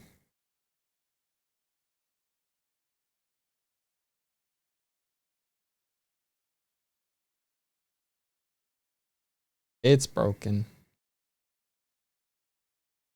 Why did you break it? Let's raid. Hang on.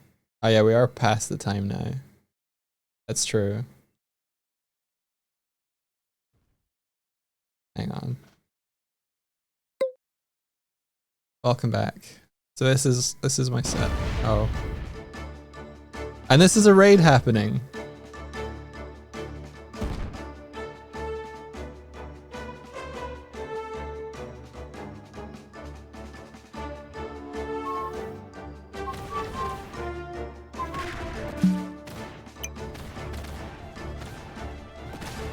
Hello and welcome to our stream, everybody.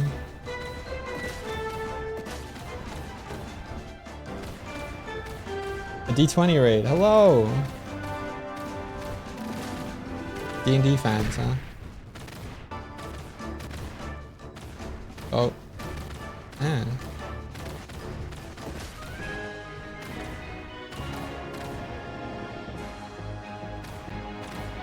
Thank you for participating in... Ow.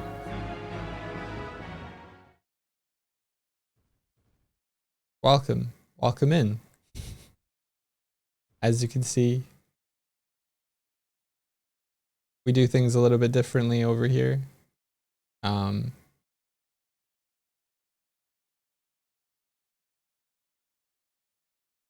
a really fun raid animation. I like D&D. I'm more of a fan community games. Fan of community games? Yeah, okay. Got it. The moment you realize you've been lurking here so much, you have 30,000 points. I need to make things like cool shit that people can do for like 50k and stuff, or like 30k, where it's like, whoa, cool, awesome shit happens. You know what I want? What do you want? We just finished playing Gartic Phone and my lovely mod Munchy Pony recommended you. I've seen y'all on TikTok. Fun stuff. Thanks very much. Yeah, if you follow, you become one of these little cats. And I need to fix it so that you become a colored cat, because right now if you summon a cat, you're just a black void, but it's a bug. It's a bug I will fix. You can be these little... Look how cool the shader is on this. Kiko made the shader. It's all wibbly. How fun is that? How fun that is.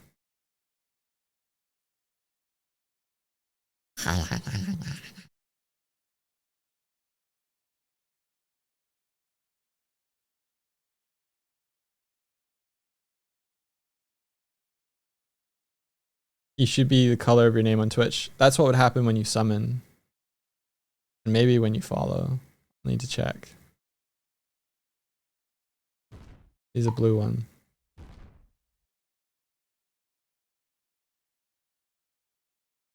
Wait, you used to be able to do... Hang on. Oh.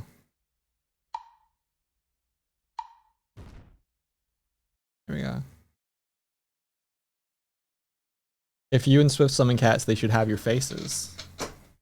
That'd be fun. is the next build going to give us the code automatically? Did I forget to give you the code?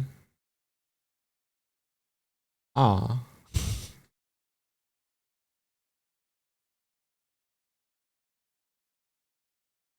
For like a week. Shit, I'm sorry. I did just restart. Okay. Well, we'll do 5 minutes of showing you what else the stream can do. If you want, Martina.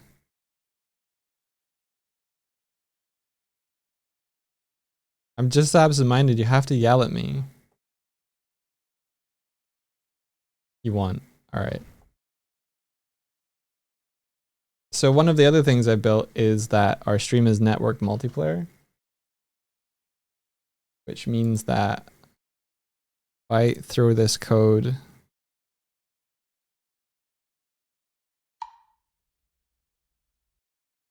that didn't work. I have to do it on. Of course, the clipboard is not on my laptop. I need to put it in here and then in here and then this. There we go.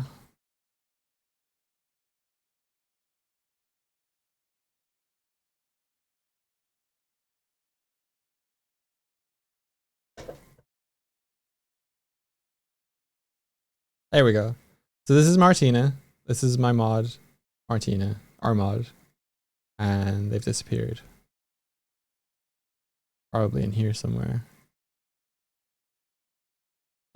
Yeah.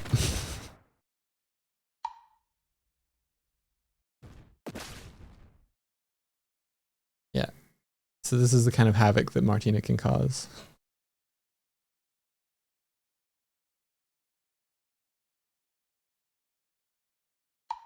I don't. Oh crap.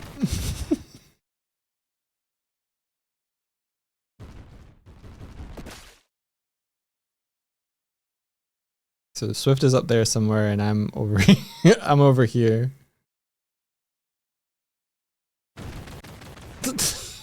Ah. Ah.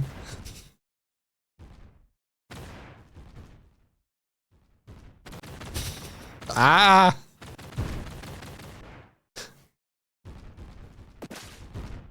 Doig Swift is blasting off again.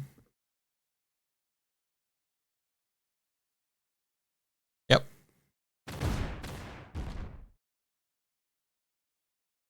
She's like a little shark in the snow. She keep moving. Oh, she got me again. I have no defense. I should program a defense against this. I have to steal the bomb. I have to steal the bomb gun. There it is. Go get it, Martina. Quick. Next comes the toast. I bet you. Or a beach ball. Or something. Can't I just sit? Yeah. Sit. I don't think I can defend against toast. Maybe I can, I'm not sure. Does sitting defend against toast? No. No, it does not.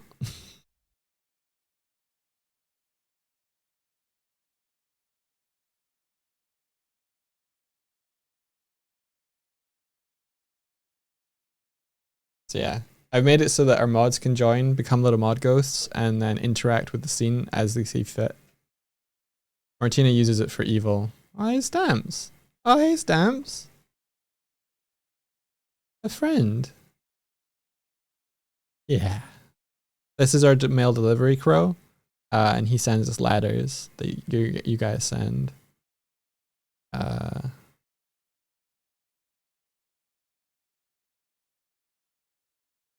And this is a camera. This Martina can take a picture with. You can't really see it all that well because of the chat over the top. One sec. Oh, she dropped the camera. Okay. Never mind. Oh. Got a ladder. I'm low, I'm stamps. I'm Melcro for Cromel. Nice. Very good. And that's everything. I gotta go. Goodbye.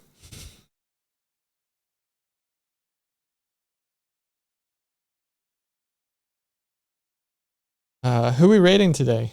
Martina, do you have a raid target in mind?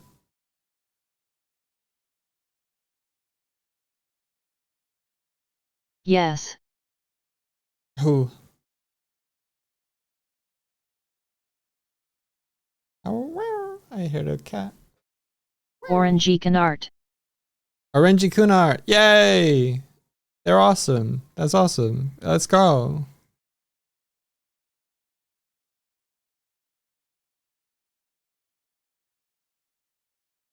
Yay. So thank you very much for coming by today. Bye. It's been more of a just chill chat one. I liked it. Bye, Martina. I hope you might join us tomorrow. Hopefully Swifty will come and scrungle with us, because they're the fun one. You're welcome. Thank you, mods. Thank you, chat. Thank you, Swift. I'm gonna eat these sausage rolls and then I'm gonna get to work.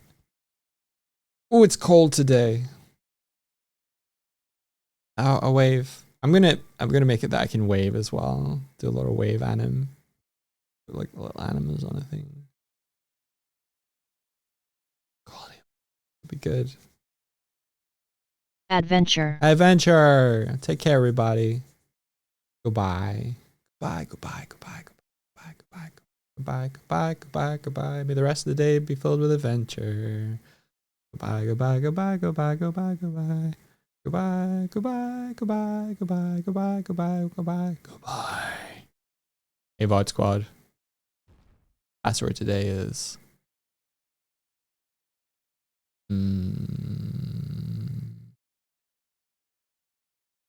hugs. Wait, let me say that without my voice breaking. Hugs. Password today is hugs. Hugs for me. Hugs for you. Hugs for people you care.